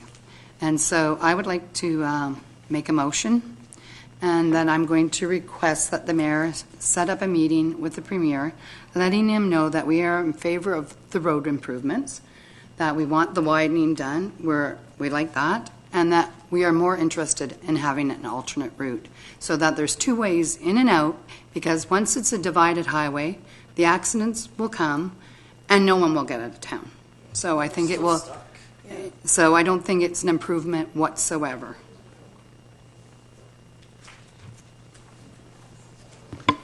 I heard you say you were going to make a motion. That was it. Oh, okay. That was it. That's my motion. That you request a meeting with the premier, letting him know that we are in favor of all the road improvements. We want the widening. We want it to look great. We do not want a divided highway, and we want an alternate route. Okay. So there. Do I have a seconder for that motion? Seconded by Councillor St. Pierre. Okay. So I think I sort of have. Yeah. Well, and part of it is, what are they doing? So we can have that conversation. So I'm supportive of the motion and do have a call out, but I do feel that we should send a letter just outlining where we're at now, just given that this is the 3rd delegation that we've had from residents, and we're sitting here not providing anything that our residents are content with when they leave, and it's the lack of information on our part. Some things that this is all over the place because it needs to be wordsmithed a bit, but that we want to share the plans so that we understand what's happening. We're increasingly concerned that a divided 4-lane highway will be punched through to Sooke. Concerned about the plan, the lack of input consultation into the design of the highway. And then I just screenshotted a few things from the open house last year, talked a bit about emergency response and the complications with a barrier when precious seconds matter. And further to examine a grant opportunity to extend water services to North Sooke. And then I wrote, because residents will lose their wells, water is only guaranteed for 1 year. However, construction taking up to 2, that could be easily compromised. So a minimum 5 years guaranteed while the water line is being determined. And we'll add more to that, right? And just continue on there. Councillor Beddoes. That was a lot to put in a letter. I think the main thrust is that we need to be at the table. And whatever the details, and saying an alternate route, I mean, that has to be debated. We can't just, to me, I'm not sure that is the only answer. But until we get them at the table and find out what their discussions were and what our community wants, then I'm afraid this is just going to be railroaded through. So I think that's the number one, is that we get a meeting with our MLA. Yep. And through you. Yep, and I've Step been one. requesting that. Then we can, Yep, then we so can that we deal know. with all the other things. Yeah, and part of it is the alternate route from what we've heard would go, and that's what Councillor Bateman had shared, and what they shared last year was And many there is- reasons. and there is an alternate why. route then. But also, we do have residents that also do not want any highway infrastructure going through the Sooke Hills Wilderness Park, and that's where an alternate highway would go. So that's one thing, and that's just going on the map that they had shared. But in the meantime, it's for me to take an advocacy position, I need the facts in front of me, and that's why I need the plan. So anyone in this room has a schematic of anything, you need to send it to me, and then I can. That's always where I need to start. I need to have something factual in front of me. So, because to date I've been challenged back because I don't have. I need a platform. Councillor Parkinson. Thank you, Your Worship. Well, there has been a plan that was given to the district of Sooke, and we do have it. And it was designed by Brian Butler, and it has where the alternate route is going, and it was given to the district, to the premier, and Rob has copies. Yes, and I have that plan, but I want the one that the residents in North Sooke have now today. I'm just saying Yeah. there's a route when people don't think there is. Yeah, but that route that Mr. Butler provided goes through the watershed and through the Sooke Hills Park. When you overlay it, that's where it goes. So that's part of our challenge, is the Water Commission has already ruled that there will not be a highway through the watershed. Councillor McMath. There was a hand-drawn map from, like, each person contributed what they had memorized off their visitation with MOTI. Do you still have a copy of that? Yes, I do. However, I'm reticent to give you what we've got because it's a brain shot, not even a screenshot of pieces of it, and it might be inaccurate. And what the heck? If anybody provides a map, it should be MOT. Yeah. And as they say, it's a proposal at this stage. So, you know, you can't whisper out of both sides of your mouth. If it's a proposal and it's not approved, then they can show you a proposal. We don't need to see it. I mean, we've seen as much as we need to see. I still but want they can you. share I with still you. want you to. But I could do that. Yeah. I still want you to share it with us, just because even if we just go something as simplistic as the wells, it's Sure. like this is a real concern, and based off preliminary discussions with the draft gathering of neighbors, we're losing 7 wells. I'm not sure how many it is, and then there's a potential for 35 other wells to be affected here. So even though it's just a draft, it's not guaranteed, it's preliminary, it's from a group of people, it's still the more we have, the more we can fight on your behalf. Well, Your Worship, you know, with the caveat that we can't guarantee its accuracy, we can give you that tomorrow. Okay, thank you very much. Okay, so there is a motion on the floor. Can staff just read out what you have?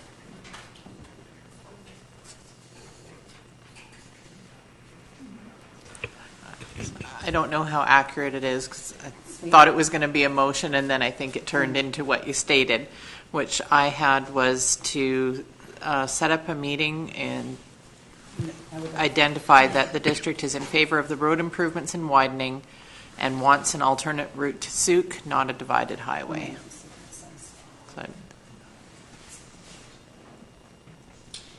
Okay, that's our motion. Councillor St. Pierre? Set up a meeting. Yep. With the microphone on. So I think someone mentioned, actually Councillor Beddoes mentioned, the importance of actually maybe making it clear that we would like to have a seat at the table when major infrastructure that affects us deeply goes in. That's like another advocacy piece altogether about being recognized as a proper level of government and not just a creature of the province. So that's a whole other thing I can go on for hours about. That would take away from our meaningful discussion. Perhaps having a seat at the highways. table for this particular project? No? Not if we're willing to contribute money. Yeah. We just sort of want to understand what's unfolding. So I think in some ways, and to be at the table, it's because you're bringing money forward. But I think it's the case of, you know, being a stakeholder and being part of the consultation over and beyond hearing information from residents second and third hand and not knowing how to respond would be helpful. Do we have something like that we can insert? I think we can just add that. It doesn't need, you know, I can find ways to wordsmith that. Right now it's to set up, it should say MLA John Horgan regarding the proposed highway expansion.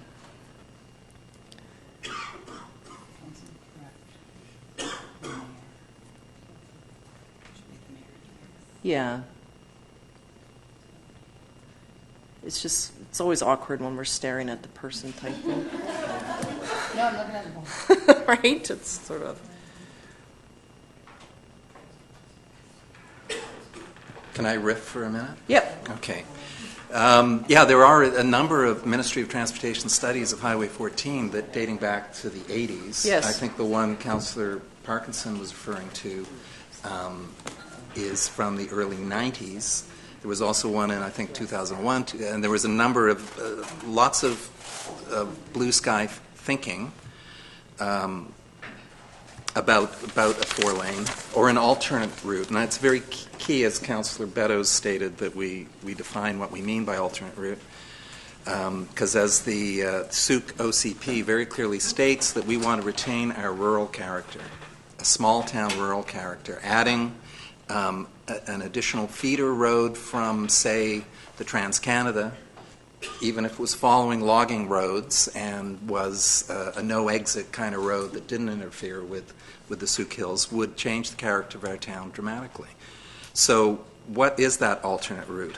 Ideally, it would be a gated, improved logging road that might take us up to Shawnigan Lake or something.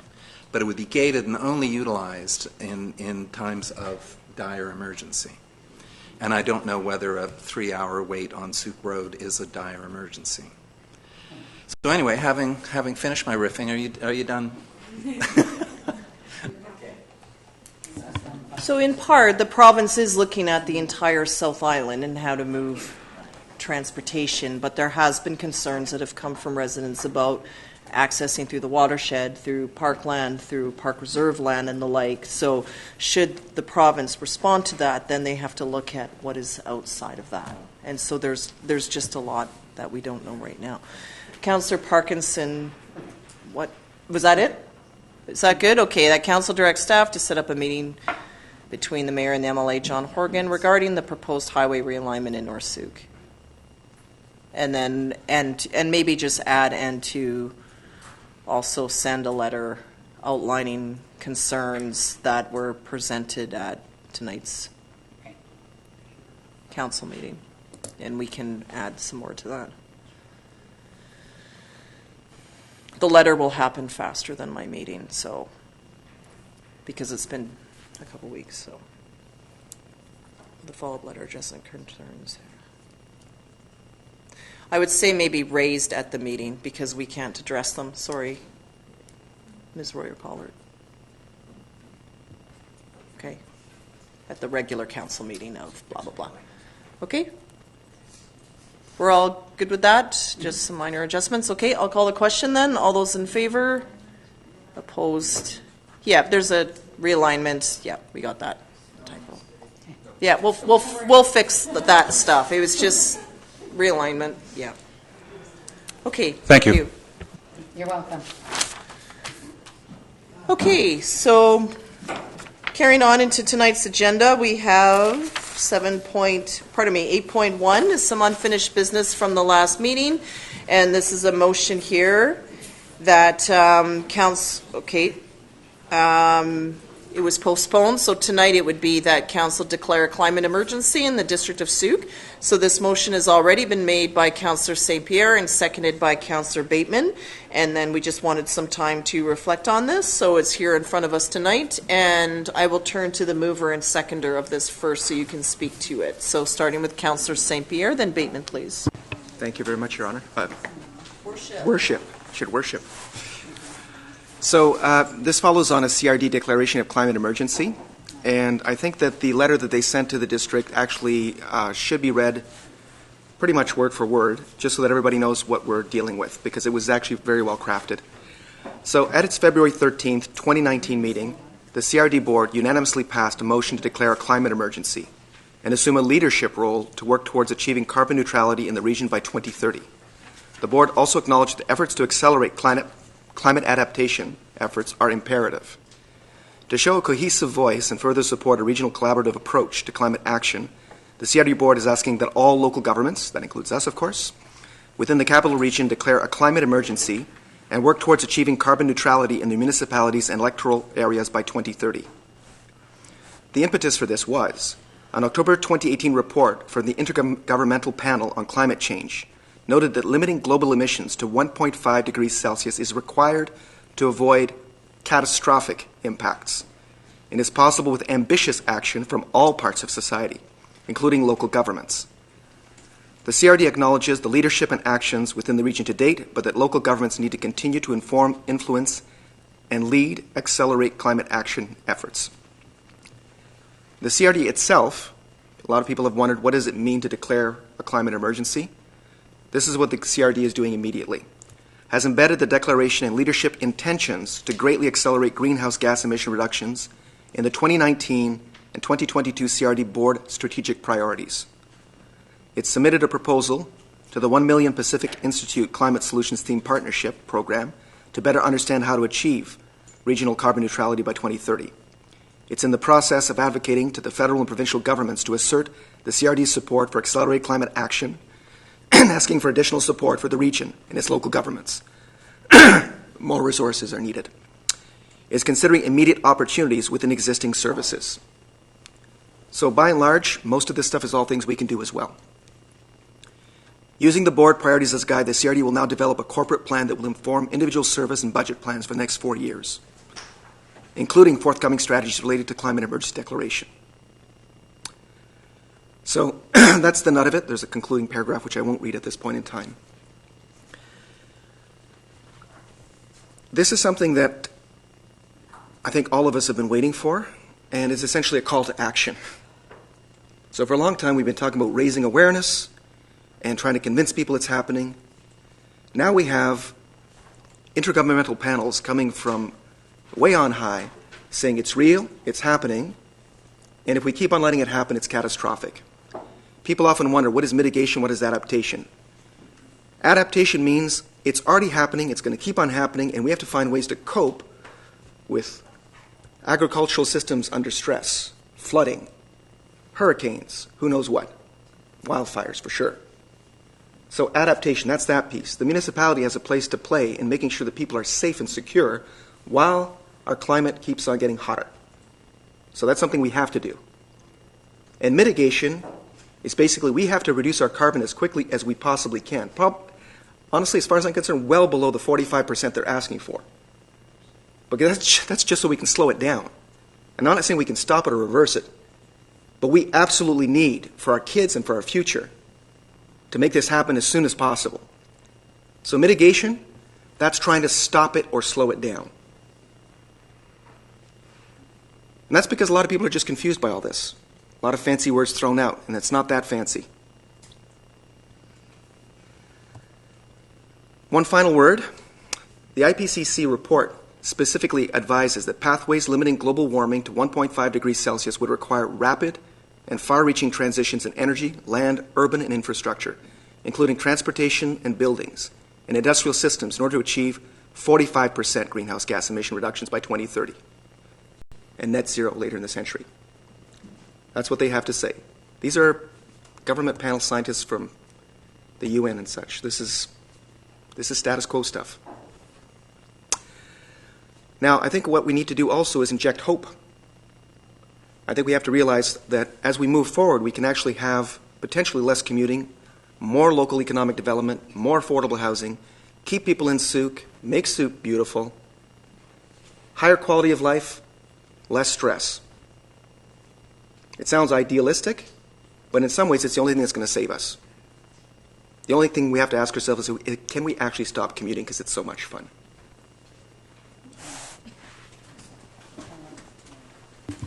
Thank you very much, Councillor St. Pierre. Councillor Bateman.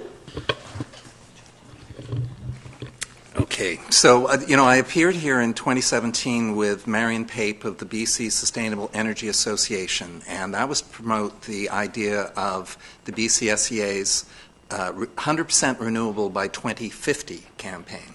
Now, all of a sudden, we now hear 2030, so there's an urgency, and there's a certain sense of maybe even panic rising among people. There's this climate change, this new theory of psychology around climate change grief, and we're all dealing with something that, yeah, there have been short-term calamities and wars and natural disasters, and now here we're dealing with something much larger, according to 98% of humanity, and there's those few climate skeptics who think otherwise. So, as a prelude, my thought is that making a declaration of this kind is a renewed, and this is key, renewed big picture signal that we in Sooke get it, that an established pattern of rising temperatures and unpredictable weather, we had a record dry March, for example, the fear of wildfires, all sorts of key issues are coming to the fore here. The key, as I say, is a renewed acknowledgement that we're in a situation here. The District of Sooke signed the British Columbia Climate Action Charter in 2008, and it stated governments urgently need to implement effective measures to reduce GHG emissions and prepare for climate change impacts. Climate change is highlighted very cleanly and clearly in the official community plan of 2010. Our Sooke Community Energy and Emissions Plan was endorsed by Council in October 2014, and it provides guidelines on short, medium, and longer-term actions to reduce greenhouse gases. Now, I was the chair, the rookie chair, on the Climate Change Action Committee with individuals like Nitya Harris from Solar Colwood and Andrew Moore from the First Nation and Laura Hooper and Brent Blackhall and a lot of people who really knew their stuff. Patty Rear was also part of this. And that action committee, we discussed all sorts of small things that we can do to contribute locally to mitigating as best we can. There were things we discussed, the wood stove exchange program, a local yard waste pickup composting facilities. Maybe at Kaltassin Yard we'll have a place we can take our yard waste as opposed to burning it. There were opportunities presented to this council, of the previous council, for commercial composting facility by Net Zero Waste Mateo. CRD municipalities pay the highest prices in the country for disposal of organics, he told us. In 2015, we were paying $110,000 annually to truck biosolids to Heartland. Sooke's agricultural plan, we discussed in this Climate Change Action Committee, relates directly to climate change through local food security. We discussed the solar-ready building code amendments, the key aspects of connectivity of sidewalks throughout Sooke, so that's happening. A number of things are underway. For example, EV charging stations in the town center and at Municipal Hall. Mr. Butterfield has done some great work in getting us ready for EV. And one of the key things, which I championed, and by the way, this committee came to be known as the Climate Change, in my mind anyway, Inaction Committee, because we really didn't get much traction. There was solar panels. We felt the Municipal Hall or EMCS would be a perfect locations for a demonstration project to be developed in collaboration with the First Nation, of course, who are living in Solar City, one of 5 in Canada. There's expertise there, and ideally we will be able to work with the First Nation on taking some of their initiatives, aquaculture. I'm using up my 10 minutes. So that's about it. I guess my point is that this declaration would be a big picture. It doesn't tie us to anything in particular apart from supporting the CRD Board of Directors as it moves forward with much of what all that Tony stated, or Councillor St. Pierre stated, and that we need to reactivate those small climate change initiatives and measures that kind of died the death when the Climate Change Action Committee was put to sleep back in early 2017. Thank you. Okay, thank you very much, Councillor Bateman. And Councillor Logans, please.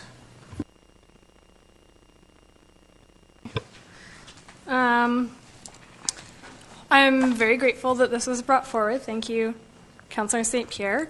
Don't get me wrong, I'm not going to vote against this, but I am going to try to make it better, we'll say.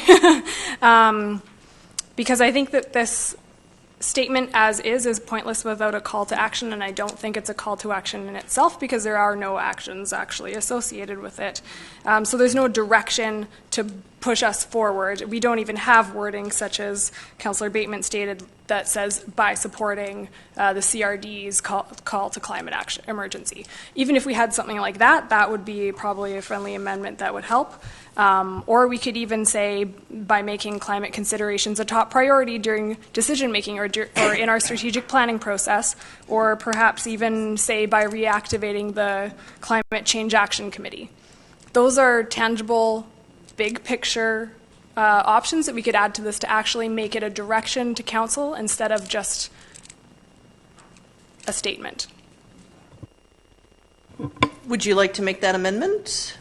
I would like to discuss the possibility of including some of them. I can reiterate them for clarification. So a couple of the ones that came to mind were simply by reactivating the Climate Change Action Committee, if that's what it was called, or it could be to support the CRD in their climate emergency initiatives, or it could be to make climate considerations a top priority during our strategic planning process. Those are just some that I have come up with. Yep, no, that's great. Thank you for that. So those are just I'd like to have a bit more discussion, and then we can look at adding a bit to the motion. Yeah, because some of them aren't friendly. Like I think, I think the CRD amendment would be friendly, but I think the other amendments might require an additional motion. I'm not sure. I'll leave that up to you as the chair.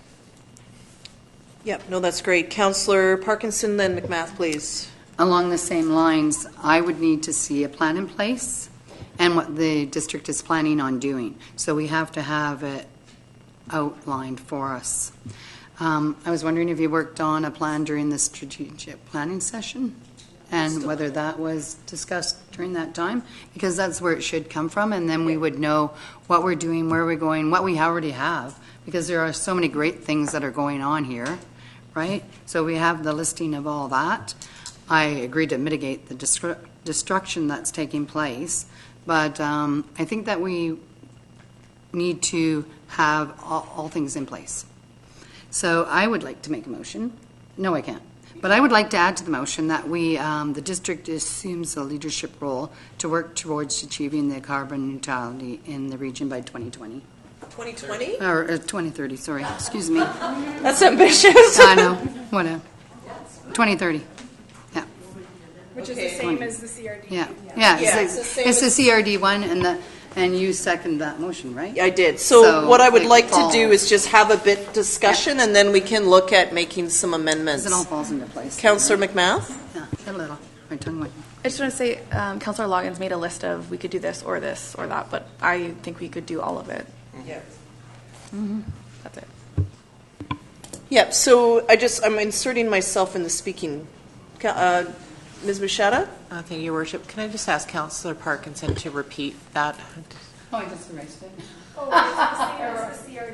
It's the same as the CRD statement by the district assuming a leadership role and work to achieve carbon neutrality by 2030.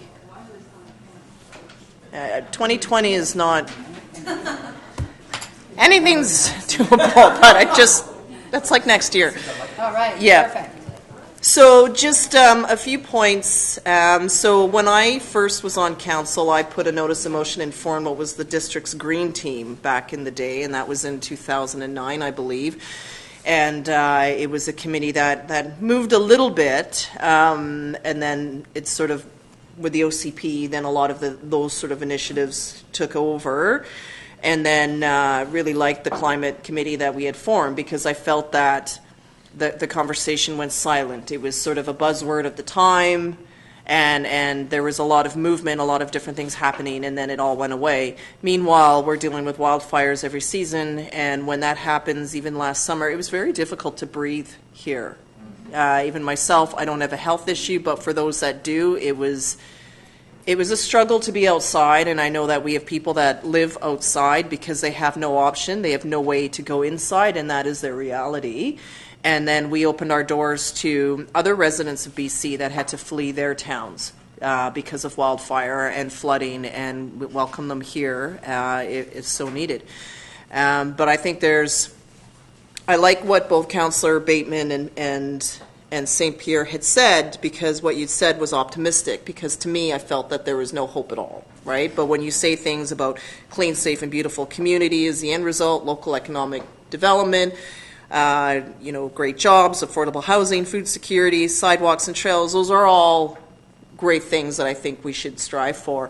I had the fortunate opportunity to meet with our school principals last weekend. We're talking a lot about the students within our town and how much they walk and explore our communities. So I know for some, we'll always drive that's not our focus, but when I hear of students that are exploring all the time and how important it is to have safe, accessible walkways to school, this is the generation that can really make the difference. And providing those avenues, I think, are very important. And then also continuing to find local economic development opportunities here. Some people will always have to commute because of the nature of their job, and we need them too. You're a heart surgeon, we need you to be at World Jubilee. You're a radiologist, we need you to be there. If you're a lawyer in a courthouse, you need to be there. If you're a judge, those things have to happen, but there's a lot of things that we can really work on expanding and growing here. Love the idea of working with the South Nation about demonstration projects. I thought that would have been really exciting. And as we look at, what we can do. At the same time, I don't want people to feel guilty about the way that they live, or it's difficult or expensive, because affordability is a big problem in our community. And affordable housing is already a priority of this council. So I think it's considering that, taking all those aspects. That's why I really like this decision, and I'm glad that we postponed it so that we could really have some good thoughts on the matter. So some of the things that I would like to add to this, because yes, it is, you do this and then what does it mean? There's the part by assuming the leadership role that moving towards carbon neutrality by 2030, which was stated that council may climate, I wrote down climate considerations. Climate considerations is a priority in strategic planning and a priority of our strategic plan, but that doesn't, is it climate consideration? Is that the right word? Consider the climate a priority in our strategic plan. And I think part of that, which would naturally unfold, is reactivating the Climate Change Action Committee, but that could also be embedded in here as a third piece. And then some things, there's always a reality check. So for transit, for example, they're looking at electric buses, but right now the technology will not allow a transit bus to reach Sooke and back. The technology is always improving, but the idea would be, and that's why from a regional approach, the electric buses would be used in the core, and it would still be maybe moved to a biofuel or something to commute out here until the electric becomes a possibility, because then otherwise, if it's one or the other, then we have no bus service, and that doesn't work for us, because we want to encourage greater ridership on the buses, so we have to take what the technology is, but modernizing the fleet is a priority of the commission. So maybe in several years' time we'll see that change, but I don't want it to be that, no, we can't have this new bus because it's diesel, when we need that bus out here to move 50 people instead of 50 cars on a bus, right? So that's sort of the checkpoint for me. So how does council feel about sort of those three amendments? I don't see them. No, they're not up there yet. So one of them is that the District of Sooke assume a leadership role and work to achieve carbon neutrality by 2030.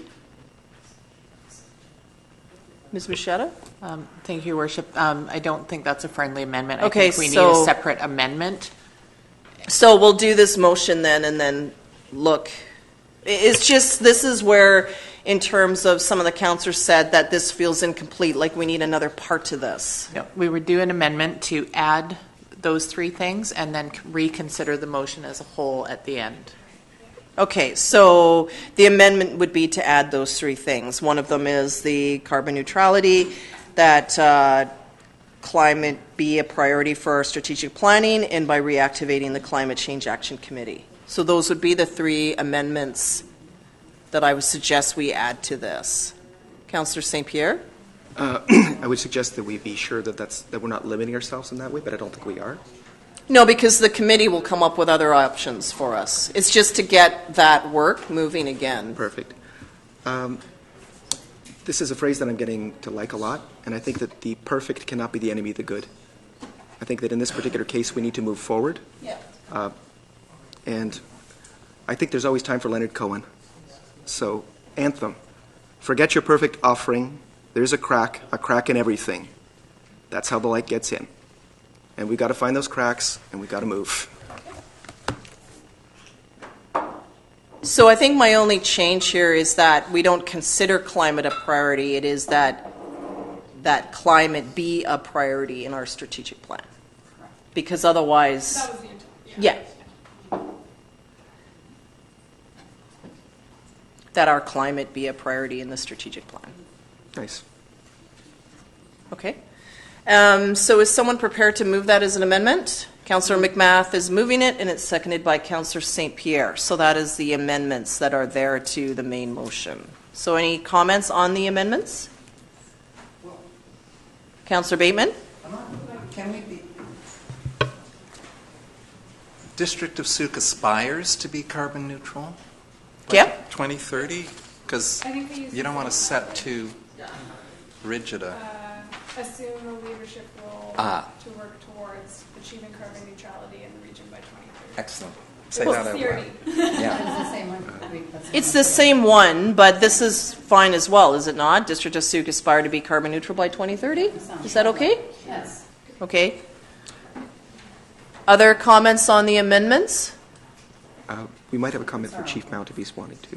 But he's not on council, so Okay. we're dealing with an amendment. Okay? The fire chief, we're on an amendment, though. Other, anything? Okay, I'll call the question on the amendment then. You're raising your hand to speak or to vote? Okay, you're too fast. Okay, all those in favor?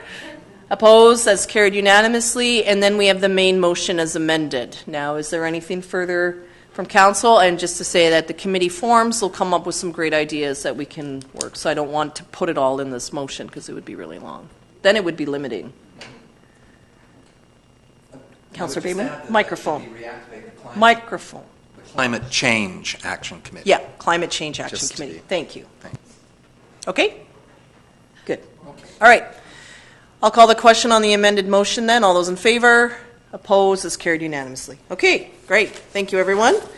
We're moving on into public question and comment.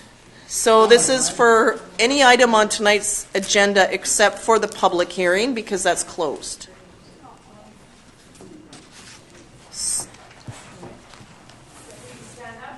No, you'll need to come to the microphone. And if you could please introduce yourselves, and I would need your name and address, and if you could let us know which agenda item you're speaking to, because this section is only for items on tonight's agenda except for the public hearing. My name is Kendra Hodgkinson. I live at 5100 Sooke Road. I'm not certain which number item the agenda was regarding the Sooke Road alignment. Okay, thank you. First of all, I just want to say thank you to everyone for giving me an opportunity to share.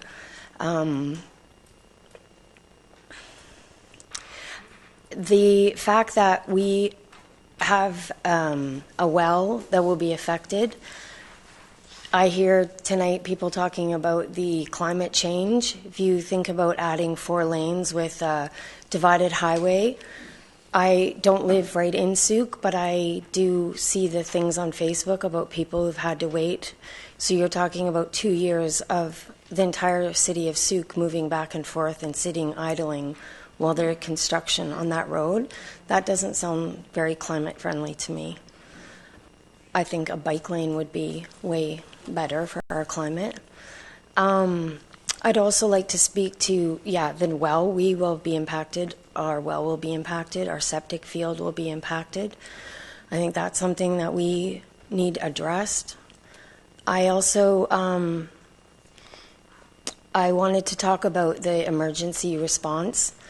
I would be impacted if there was a fire at my home and the fire trucks couldn't get to me. I know there's somebody that will be impacted, and there's some sort of a big water tank on their property that will have to go if they put a road through. I think that needs to be addressed by Sooke or the fire department. When I asked the MOT guy about the fire services, he said to me, well, you'll just have to turn left into oncoming traffic. I didn't feel like that was a very nice response. I'd also like to invite any of you to come to my home and talk to me about what I heard and what I discussed with this man. He was there for 5.5 hours at my house. I saw the map. We're not making this up. We're not trying to get something that doesn't, it's not unreasonable to ask for help and support from our Sooke Council. So thank you. Thank you very much for attending tonight and for sharing that Yeah. with us. Absolutely. Other speakers this evening? Everything but the public hearing.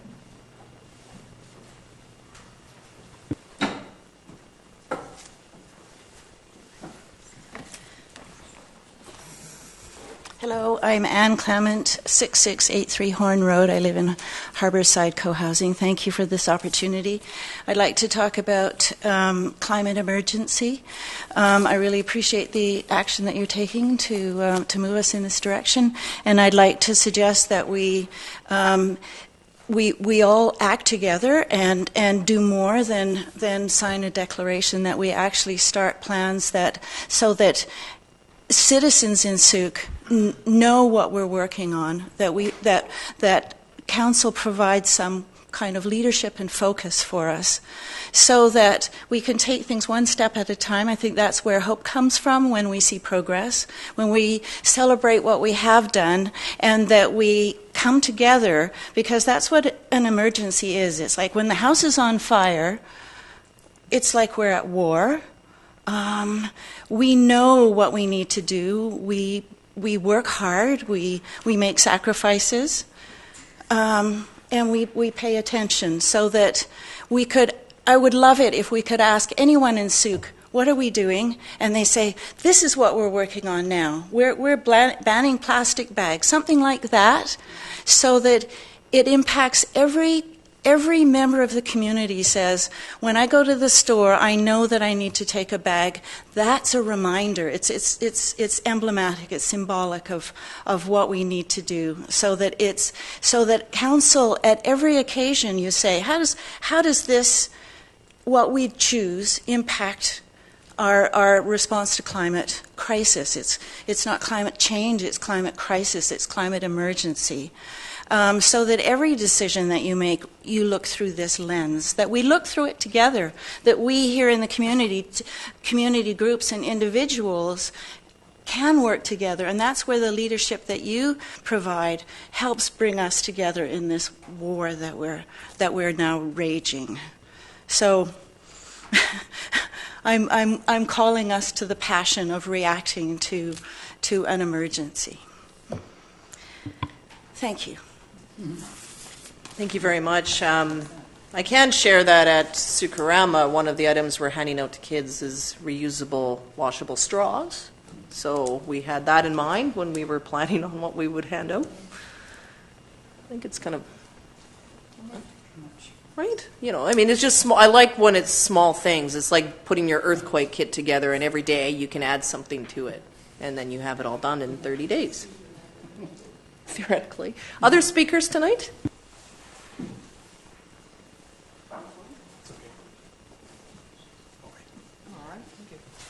We're going to get it. Hello, Diane Bernard, 2018 Penang Road. I also have a commercial building at 2107, I think, Otter Point Road. Thank you for tonight on your motions to start moving forward a bit stronger in terms of the climate crises. The short-term, immediate things that can be done in terms of zero waste, removing plastics, working with businesses along those lines would be great.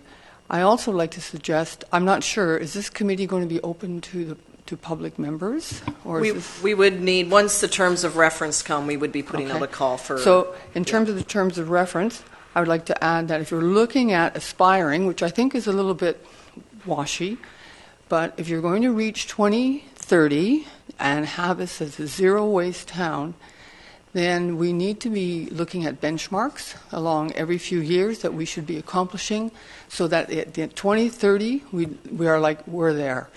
and that the community is well aware of it, that the community understands that every 2 years we are going to look at some very solid goals and we're going to go with it.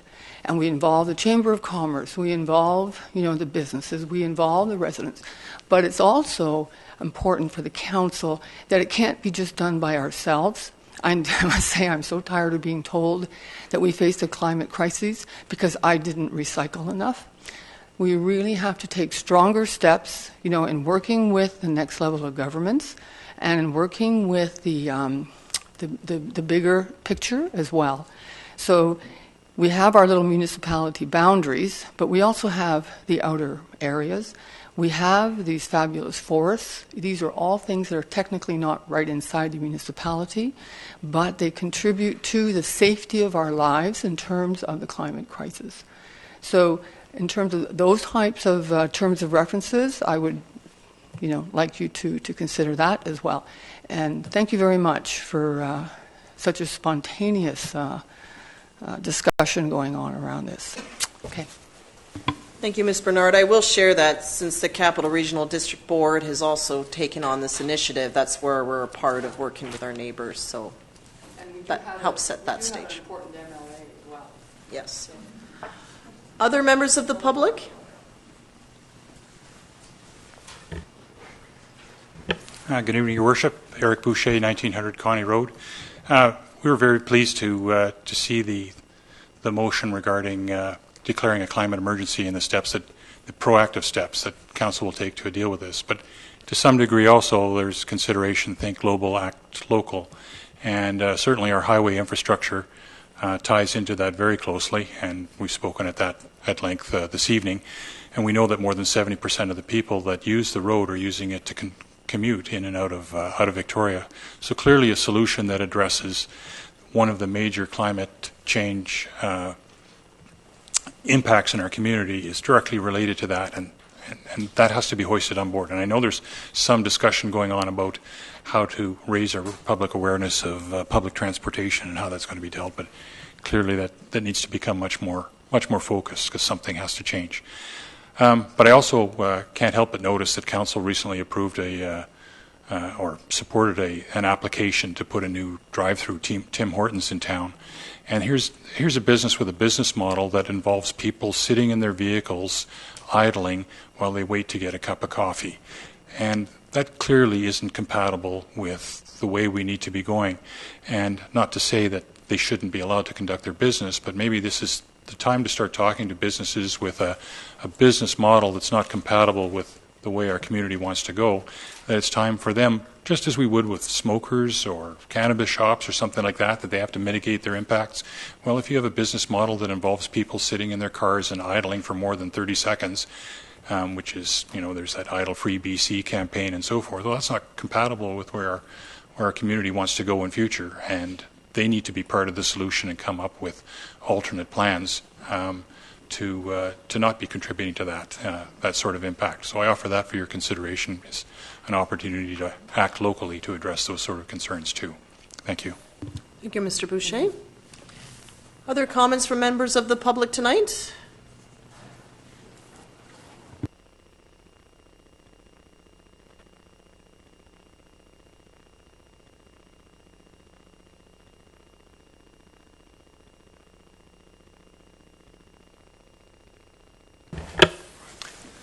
Michael Hodgkinson, 5100 Sooke Road. So I just want to really push forward the urgency of this situation because I don't really think you understand what's happening. Our neighbor right adjoining our property has been told by MOTI that they will be expropriating her home and her land. And they've already sent an appraiser out. And she'll be getting an offer in the next 2 weeks.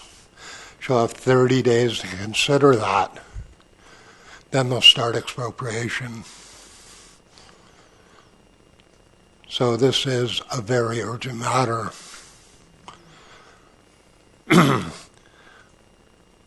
The proposed U-turn routes are incredibly dangerous. They're on blind corners. So we're talking about safety. That's what this was all pitched on by the government. That's what we all responded to on the online survey. And now we're making a 4-lane highway that's not going to be 60 kilometers an hour, to be 80. And as we know, speed's a problem on the road already. So people will be racing to pass the people who are obeying the speed limit. And then we're going to be going back down to 2 single lanes, which is where the U-turn routes are going to be. So we're going to have people speeding to jockey for position while people are trying to make left turns across the oncoming traffic.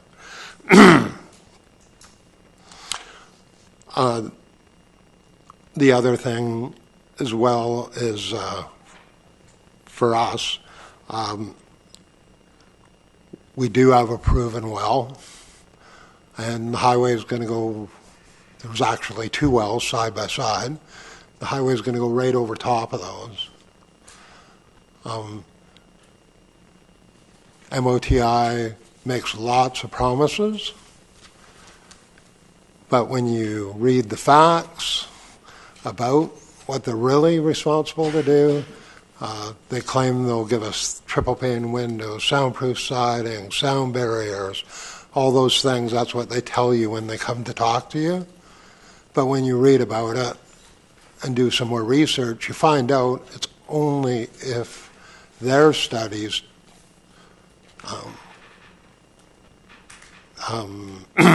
conclude that it falls within their requirements that you will be affected by that sound.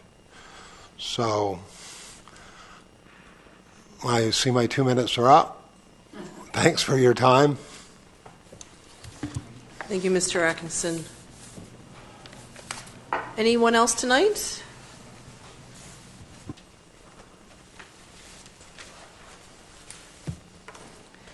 My name is Christiana St. Pierre. I'm at 2385 Phillips Road, and I have not discussed any of this with Councillor St. Pierre, though we are somewhat close. He's my spouse. However, and I've just lost everything, I'm here to talk to you about the declaration of a climate emergency. And I felt compelled to be here today and uncomfortable with how unprepared I feel to speak about this. And part of that is just that I feel such intense need for us to take action that at moments it can be paralyzing. It's totally intimidating. And that's part of the reason I think that it's so important for this motion to be considered.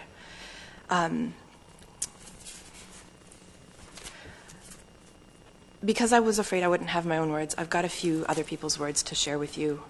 Let me just cobble them together for you quickly, if I may. In March of 2016, Graham Redfern wrote in The Guardian, "Welcome to the climate change emergency. You're about 20 years late." I would really like for us to find a way to avoid ecocide. And I think that that demands some really courageous climate action.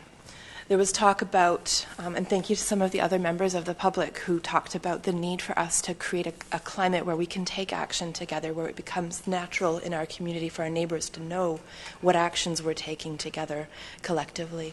And if you just were to do this for me, just as a little experiment, and just cross your arms one over the other. Anyone in the room is welcome to do this. Just cross one arm over the other, and just take note which arm's resting on top. Then if you were to just like put your hands on the table, put your hands on your lap, and do that again.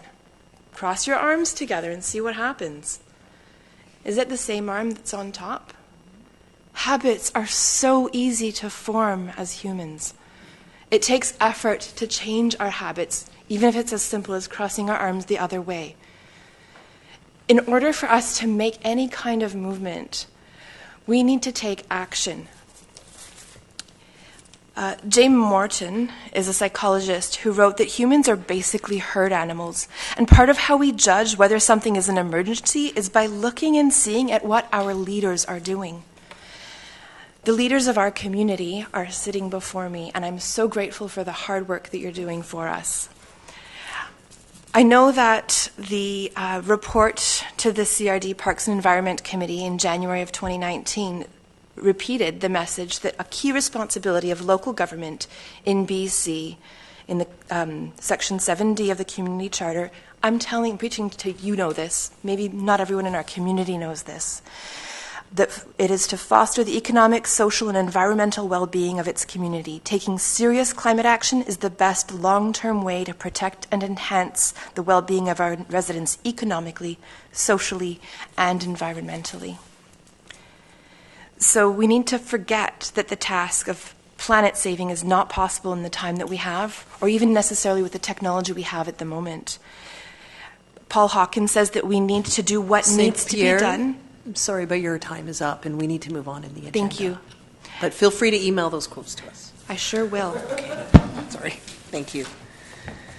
Okay, I'm just looking at the time, and it's 9:40. So, and we still have like the majority of our agenda. But if you can entertain one final speaker on the matter, it's 2 minutes.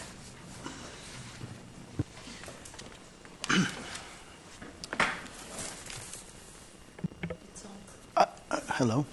I'll be as fast as I can. In terms of the G7, Canada is in last position. Sorry, just need your full name and address. For I'm sorry, Sinclair Phillip, 1911 Murray Road.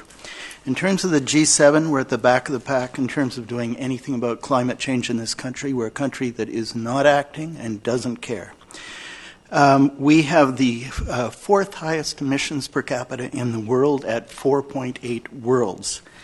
Johanna Wagstaff of the CBC, before she went on maternity leave, said that studies regarding the coast have omitted the fact that we won't have cloud cover, and by the end of the century, we'll have a 14-degree increase.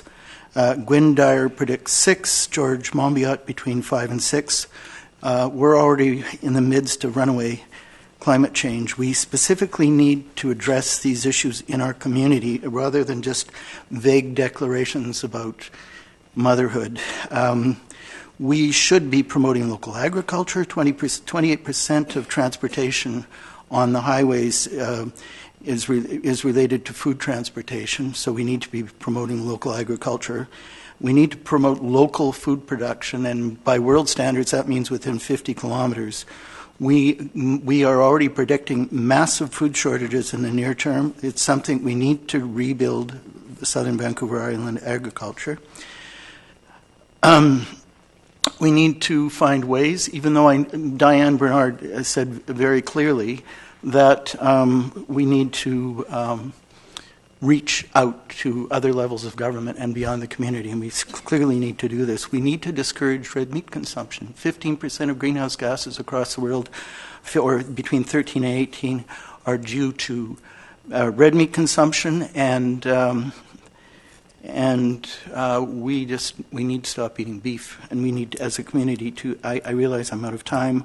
I agree with Mr. Boucher that the idea of having an additional second drive-through Tim Hortons in one town is absurd, and we should be promoting, encouraging people to get out of their cars, not idle in their cars, eat in their cars, food that comes from miles away. Thank you, Mr. Phillip. And from that, I will be closing the public question and comment. Thank everyone for their comments today, but we just need to move on with the rest of our agenda here. So item 10.1, we've dealt with, so I'm moving to 11.1, and that is that Council adopt the bylaw cited as Zoning Amendment Bylaw number 714-600-62, 2018. Move adoption by Councillor Logans and seconded by Councillor St. Pierre. Anything further? I'll call the question. All those in favor? Opposed? That's carried unanimously. 11.2 is that Council adopt the bylaw cited as the 5-year financial plan, bylaw number 731, 2019. Move adoption by Councillor St. Pierre and seconded by Councillor Beddoes. I'll call the question then. All those in favor? Opposed? It's carried unanimously. 12.1 is the RCMP monthly report for your information. Move receipt by Councillor Logan, seconded by Councillor McMath. Any discussion? I do hope to have our staff sergeant present to us one final time before he retires. And I have also been advised to save the date of June the 6th for a change of command ceremony at the RCMP station. So if you can note that, it'll be in the afternoon at some point. More details will come. I just have the date right now. Okay? June. Yeah, it's a Thursday. So I'll call the question on receipt. All those in favor? Opposed? That's carried unanimously. New business, we just had supplemental, so we have the correspondence here. So we'll move and receive this all, and then we can talk about anything individually. So move all the correspondence, please. Move receiving of. Moved by Councillor McMath and seconded by Councillor St. Pierre. All those in favor? Opposed? That's carried unanimously. And then just for some things within, might have been some questions. Item A, almost all of them, A, B, D, E, F, G, H, J, L, M. Okay, so this should be quick, very quick. We'll just roll through it. So your first one, A, is the CRD Board 2019 financial plan. So there was a update there?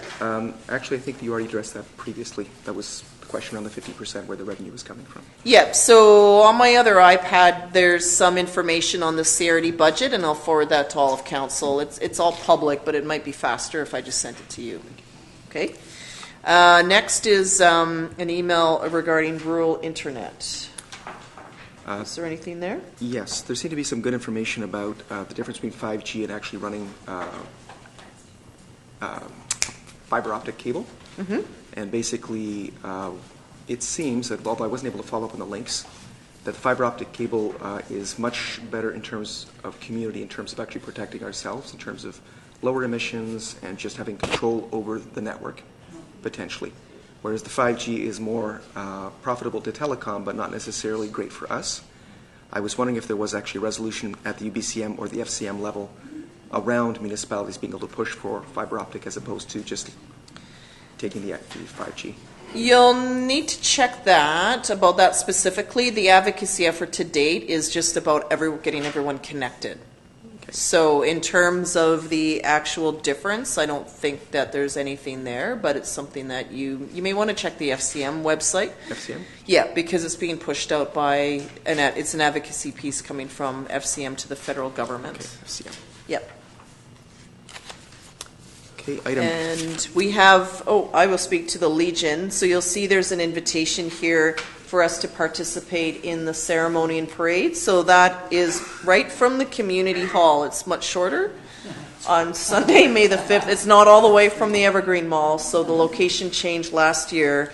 And of course, there's the breakfast and everything and the intent. So we'll just have a follow-up.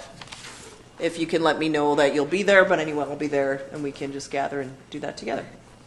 Should you be here on Sunday, May 5th? Save the date, please. Crest report. Through your worship to staff, just wondering if they had received the report and if they were in the loop, because that was the request from that correspondence. As far as I know, it went through all of our staff because it went to info and then to us, so they would have received it. Okay, just wanted to confirm that. Yeah.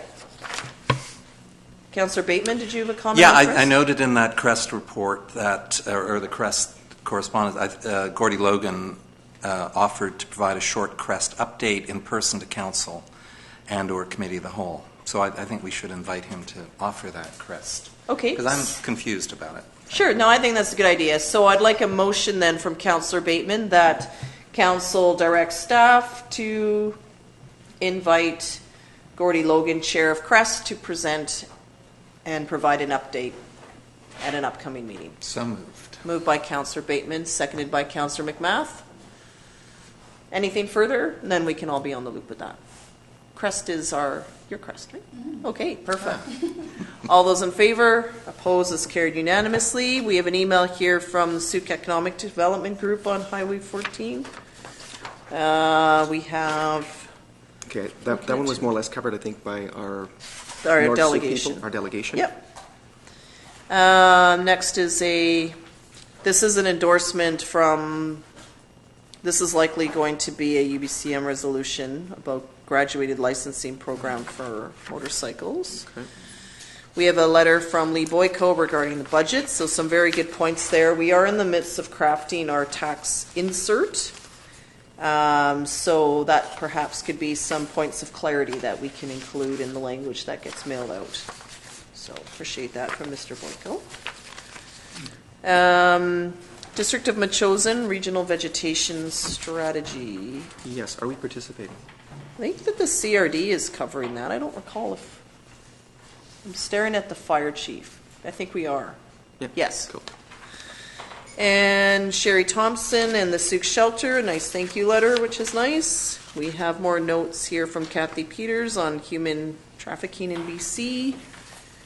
And the last one, though, is from the Chamber of Commerce. So I met with the president of the Chamber of Commerce, and there's two items that were raised. One was more awareness on the Sooke Region Chamber, and also some efforts.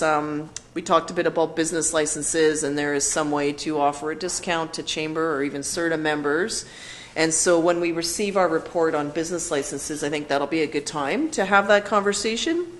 But meanwhile, you'll see in his letter here about an initiative, a web portal for fundraising that they're looking to do, and they're looking into this. So they were just asking for a support letter for the work that they're doing here.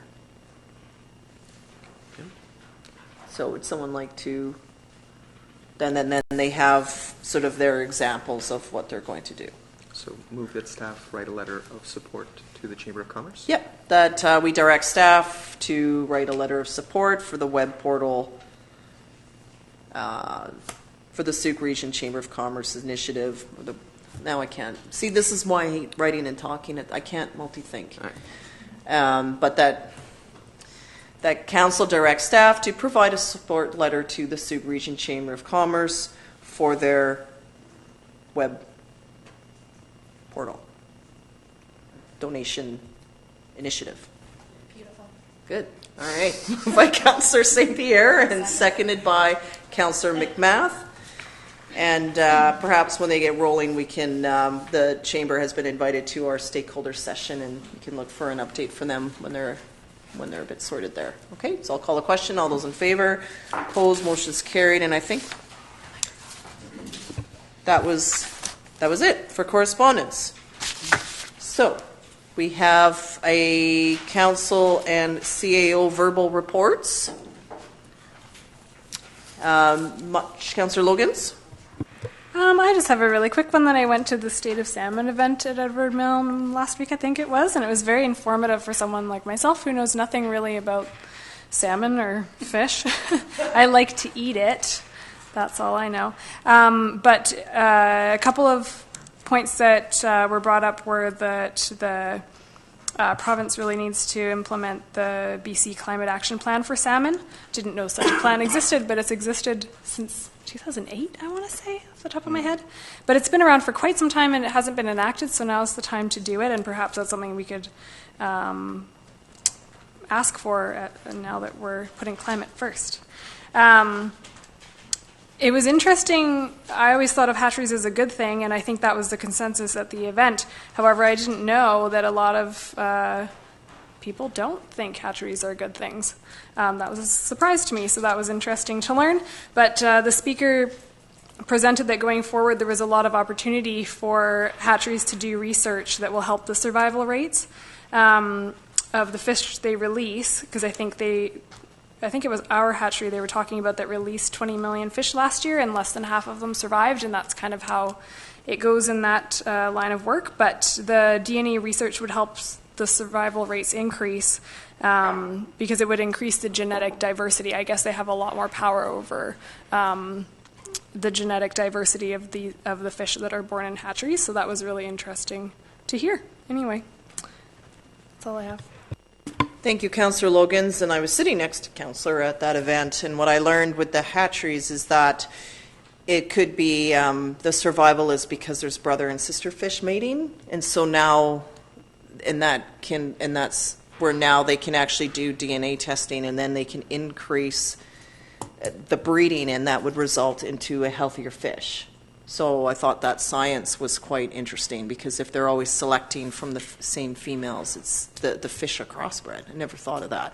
I also didn't realize that there's 9,000 some different types of salmon. Yeah. So there's like the 5 species, but then there's all the various subspecies and the like, and there's about 9,000, and they all differ. So very informative talk, and similarly, the more I learned, I realized I know nothing. So that's a whole other self-study to do. Is, you know, it's almost embarrassing to admit that. I like fish. I like salmon too. Yes. And did share that earlier that I met with the principals from 3 of our schools, John Muir, Poirier, and Sooke Elementary.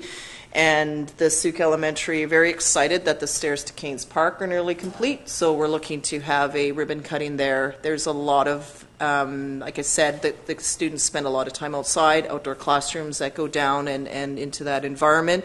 The stairs will make it more accessible, because there's some that can't go down the hill, but the stairs will make it more so that every student can go down the stairs. Some are unable to go down the slope. So it's just having the vertigo, right? So the proper staircase will make a big difference there. Poirier students, of course, very supportive of, and both are of Little River and the work that we're doing on the trail network. When Poirier comes to visit here, they walk all the way here and back. So it's great that the kindergarten kids are lugging all their stuff here and go back. So talked a bit about that. John Muir, being a little further, spent a lot of time in Ella Forest and Ella Beach, just because of where they're located. But they did ask for trail mapping so they can see of other map connections, and that they can spend more time outside, which is great and is very exciting. I also met with the United Way, and we have 2 awards that we've been nominated for from both our staff here as well as the IAFF.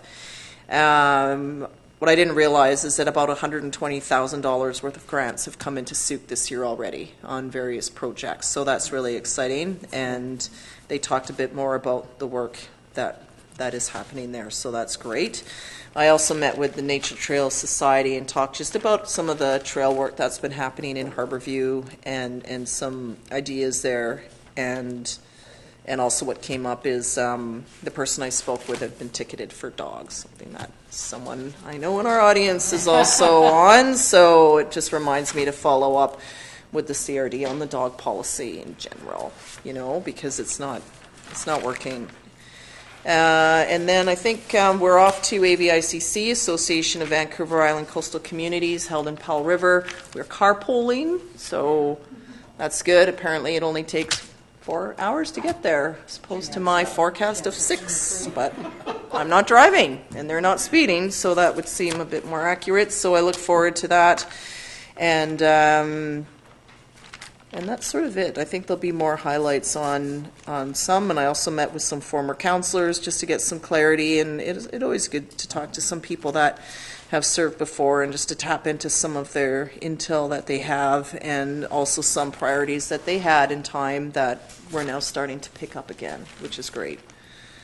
And I think that's about it that I have for now. Anything else from anyone?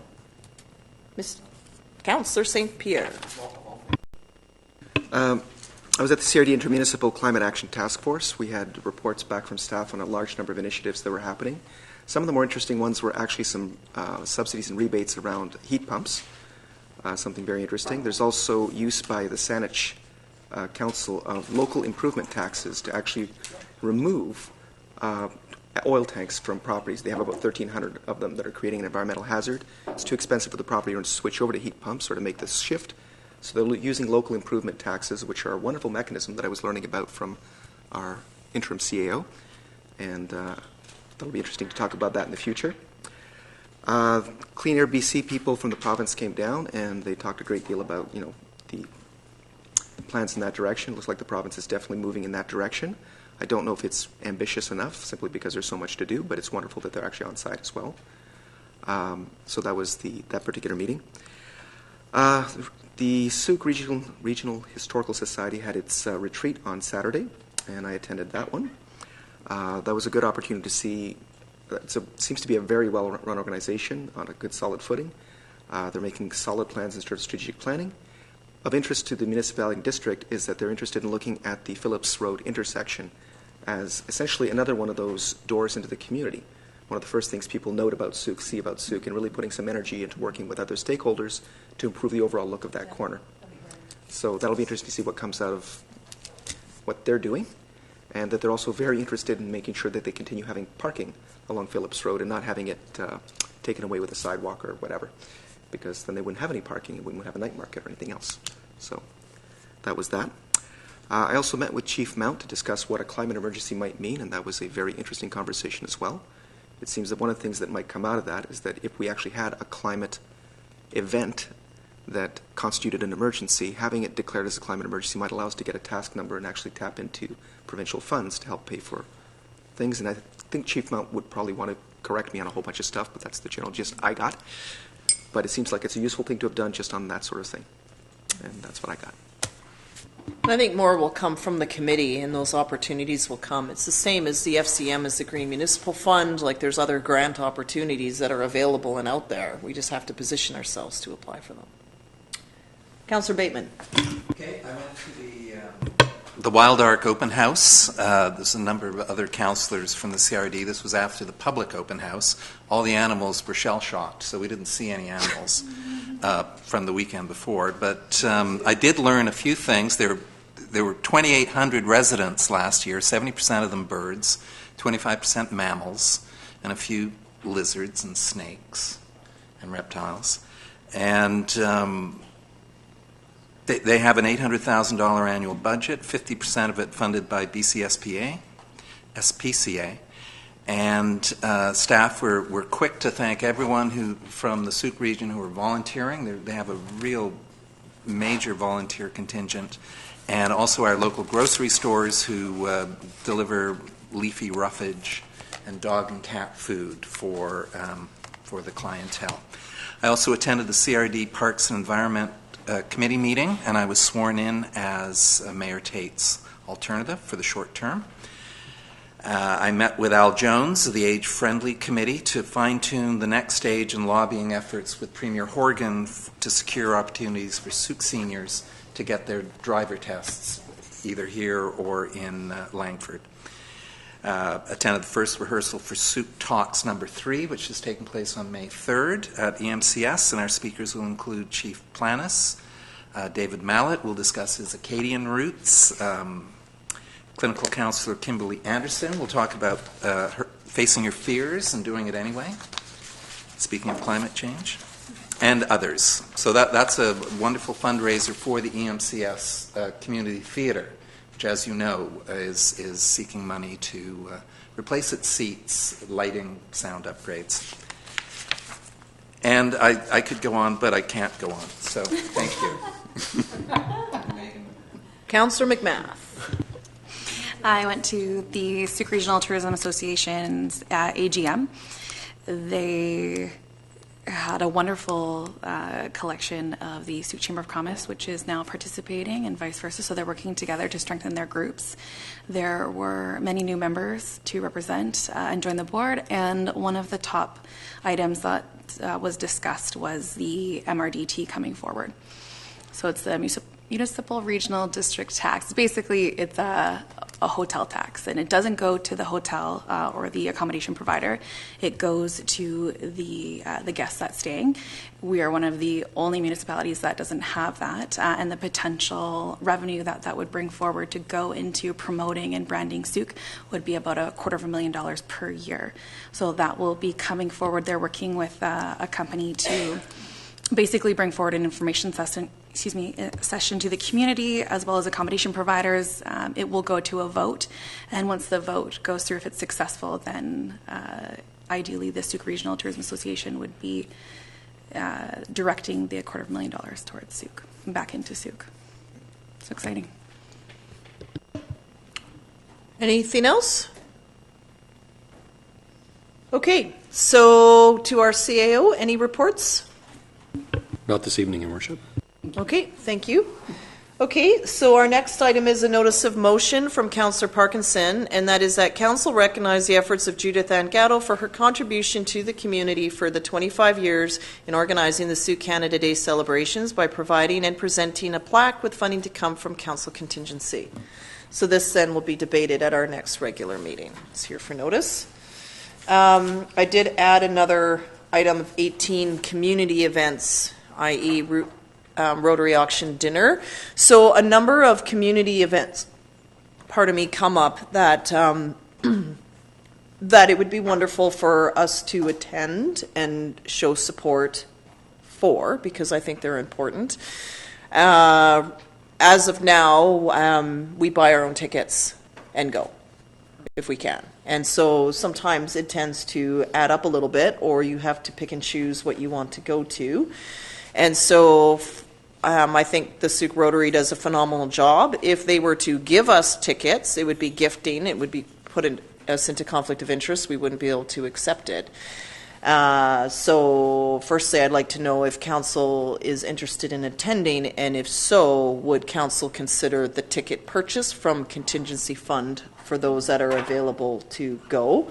And going forward, I think if we maybe start at each meeting looking at what do the next 2 or 3 months look like for community events, and who can attend, and can we pass a resolution to get the ticket for those to go? It would only be for councillors and mayor, not your partners. If you want them to go with you, then you would buy their ticket on your own. And then I think that whoever can go, just express that you're there on behalf of all of council. Like there was an event held recently that I think Councillor McMath was able to go to. I was away, we can go. And it doesn't mean that we're not supportive. If you're physically not in town, you can't go. And sometimes there's 3 things happening on the same night. And sometimes you go because you have a personal interest. Sometimes I go because I feel I should go as the mayor, right? And be there and show that support. But it doesn't just have to be me all the time. It's nice when all other council can come. So if we have a way of just looking out at what's coming and doing that, and then that's sort of our way of supporting that group. Because like I said, if they gave us the tickets, we're in conflict. We can't accept them. Councillor Beddoes? Yeah, I think what you say is very important. I would like to think that in these events that we authorize 2 people. I don't know why you would have to restrict it, because I feel that if you as mayor go represent like the Rotary Auction, that's what I'd recommend, that you should be able to take your husband as well. I think that 2 tickets be supplied, and not for every councillor for every little thing. That gets pretty pricey, because I think the Rotary is like $60 or something a head, and that's a lot to expect for you to put out of your pocket. So I would fully endorse contingency fund buying 2 tickets for you and your husband to represent us at the Rotary Auction. Thank you, Councillor Beddoes. The only thing is he has to stay home and do childcare. Oh, just a suggestion. But I totally appreciate it. It's like, yeah, Councillor Parkinson. We'll do $10 for babysitting too. So. Through your worship, I'm in agreement with this. I have probably attended 95% of all events in Sooke for the 2 terms I have been on council, and I have paid every time by myself. But I support my community, and I go out there and I show it, and I don't agree with having partners being paid. Your partner could sign up and run for council, and then they could go. But I think it is, well, we don't take them when we go on to our adventures outside to AVICC or anything. You have to pay for yourself. And you're the elected official, so it should be for us. And I think that anyone of council who wishes to go should be there as a supporter. We were all elected in our own rights. And if all 7 of us want to go, all 7 of us go. Councillor Logans? Is this a notice of motion? No. Can it be brought forward as a notice of motion so we can actually discuss it and think about it? Yeah, we can. I was just, the tickets are running out, so that's where with Rotary Auction Dinner, because it's on May the 4th. Better get one soon. Yeah, it's the case where it's sold out last year. So I guess if you wanted to make a motion for the mayor to go and do that, then great. I'll make that but I mean, motion. in terms of having council and setting parameters around how many and who and what. Okay, so here's an idea as we deal with the Rotary Auction Dinner, and the rest can be discussed at a later date. Ms. Machada? Yeah, thank you, Your Worship. Yes, I just was going to suggest that if we made a one-time motion for the May event, and then it would actually be our travel-related expense policy that would need to be amended if this was to be something council wanted to consider on an ongoing basis. Okay, so that would be good, is to have that come forward at a later date. But for tonight, what I would like to know is just because the tickets will sell out, that we consider passing the motion for. Okay, well, I guess first off is Saturday, May the 4th, is who actually is available to go. Okay, can I just, Councillor Bateman, Councillor Parkinson, myself, you're away. See, it totally whittles down every single time. Saturday, May the 4th. Sorry, is the motion to supply everybody? Yeah. Oh, okay. I don't agree with that. Councillor St. Pierre. Okay, so that would be 1, 2, 3, 4 tickets at $60 would be $240. Is that correct? So the motion then would be that council support the purchase of tickets for 4 members of council in the amount of $240. Can someone make that? I hate making motions as chair. Councillor St. Pierre will make that, and seconded by Councillor McMahon. May I amend your motion to say from council contingency? Yes, from council contingency. Anything further on the motion? So it'll be for the 4 to 10. And then at a future date, we'll have a discussion about the policy. Councillor Bateman, or pardon me, Beddoes. I certainly don't have a problem with supplying some tickets for representation from council.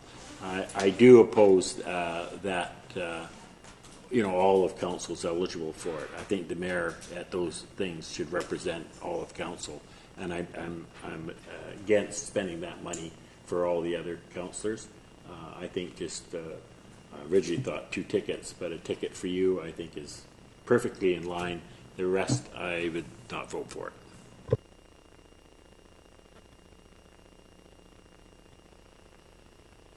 Thank you. I totally respect that, and I've kind of sprung this on you all, so my apologies. It was just the deadline. So I'll call the question then on this motion. All those in favor? Opposed? Councillor Beddoes is opposed, and so the motion carries. And then so that'll be the 4 tickets. And so if staff can contact the Rotary Club tomorrow and just make the necessary arrangements there, and then we'll have the policy come to us at a future date. Sorry, can I just suggest that we put that in a motion so that it's captured in our work? So that council directs staff to bring the travel policy to an upcoming meeting for review and discussion. Moved by Councillor McMath, seconded by Councillor Bateman. So this is just to review it, and then we can discuss it, and then I think we all understand what the policy is and what it means. Okay? All those in favor?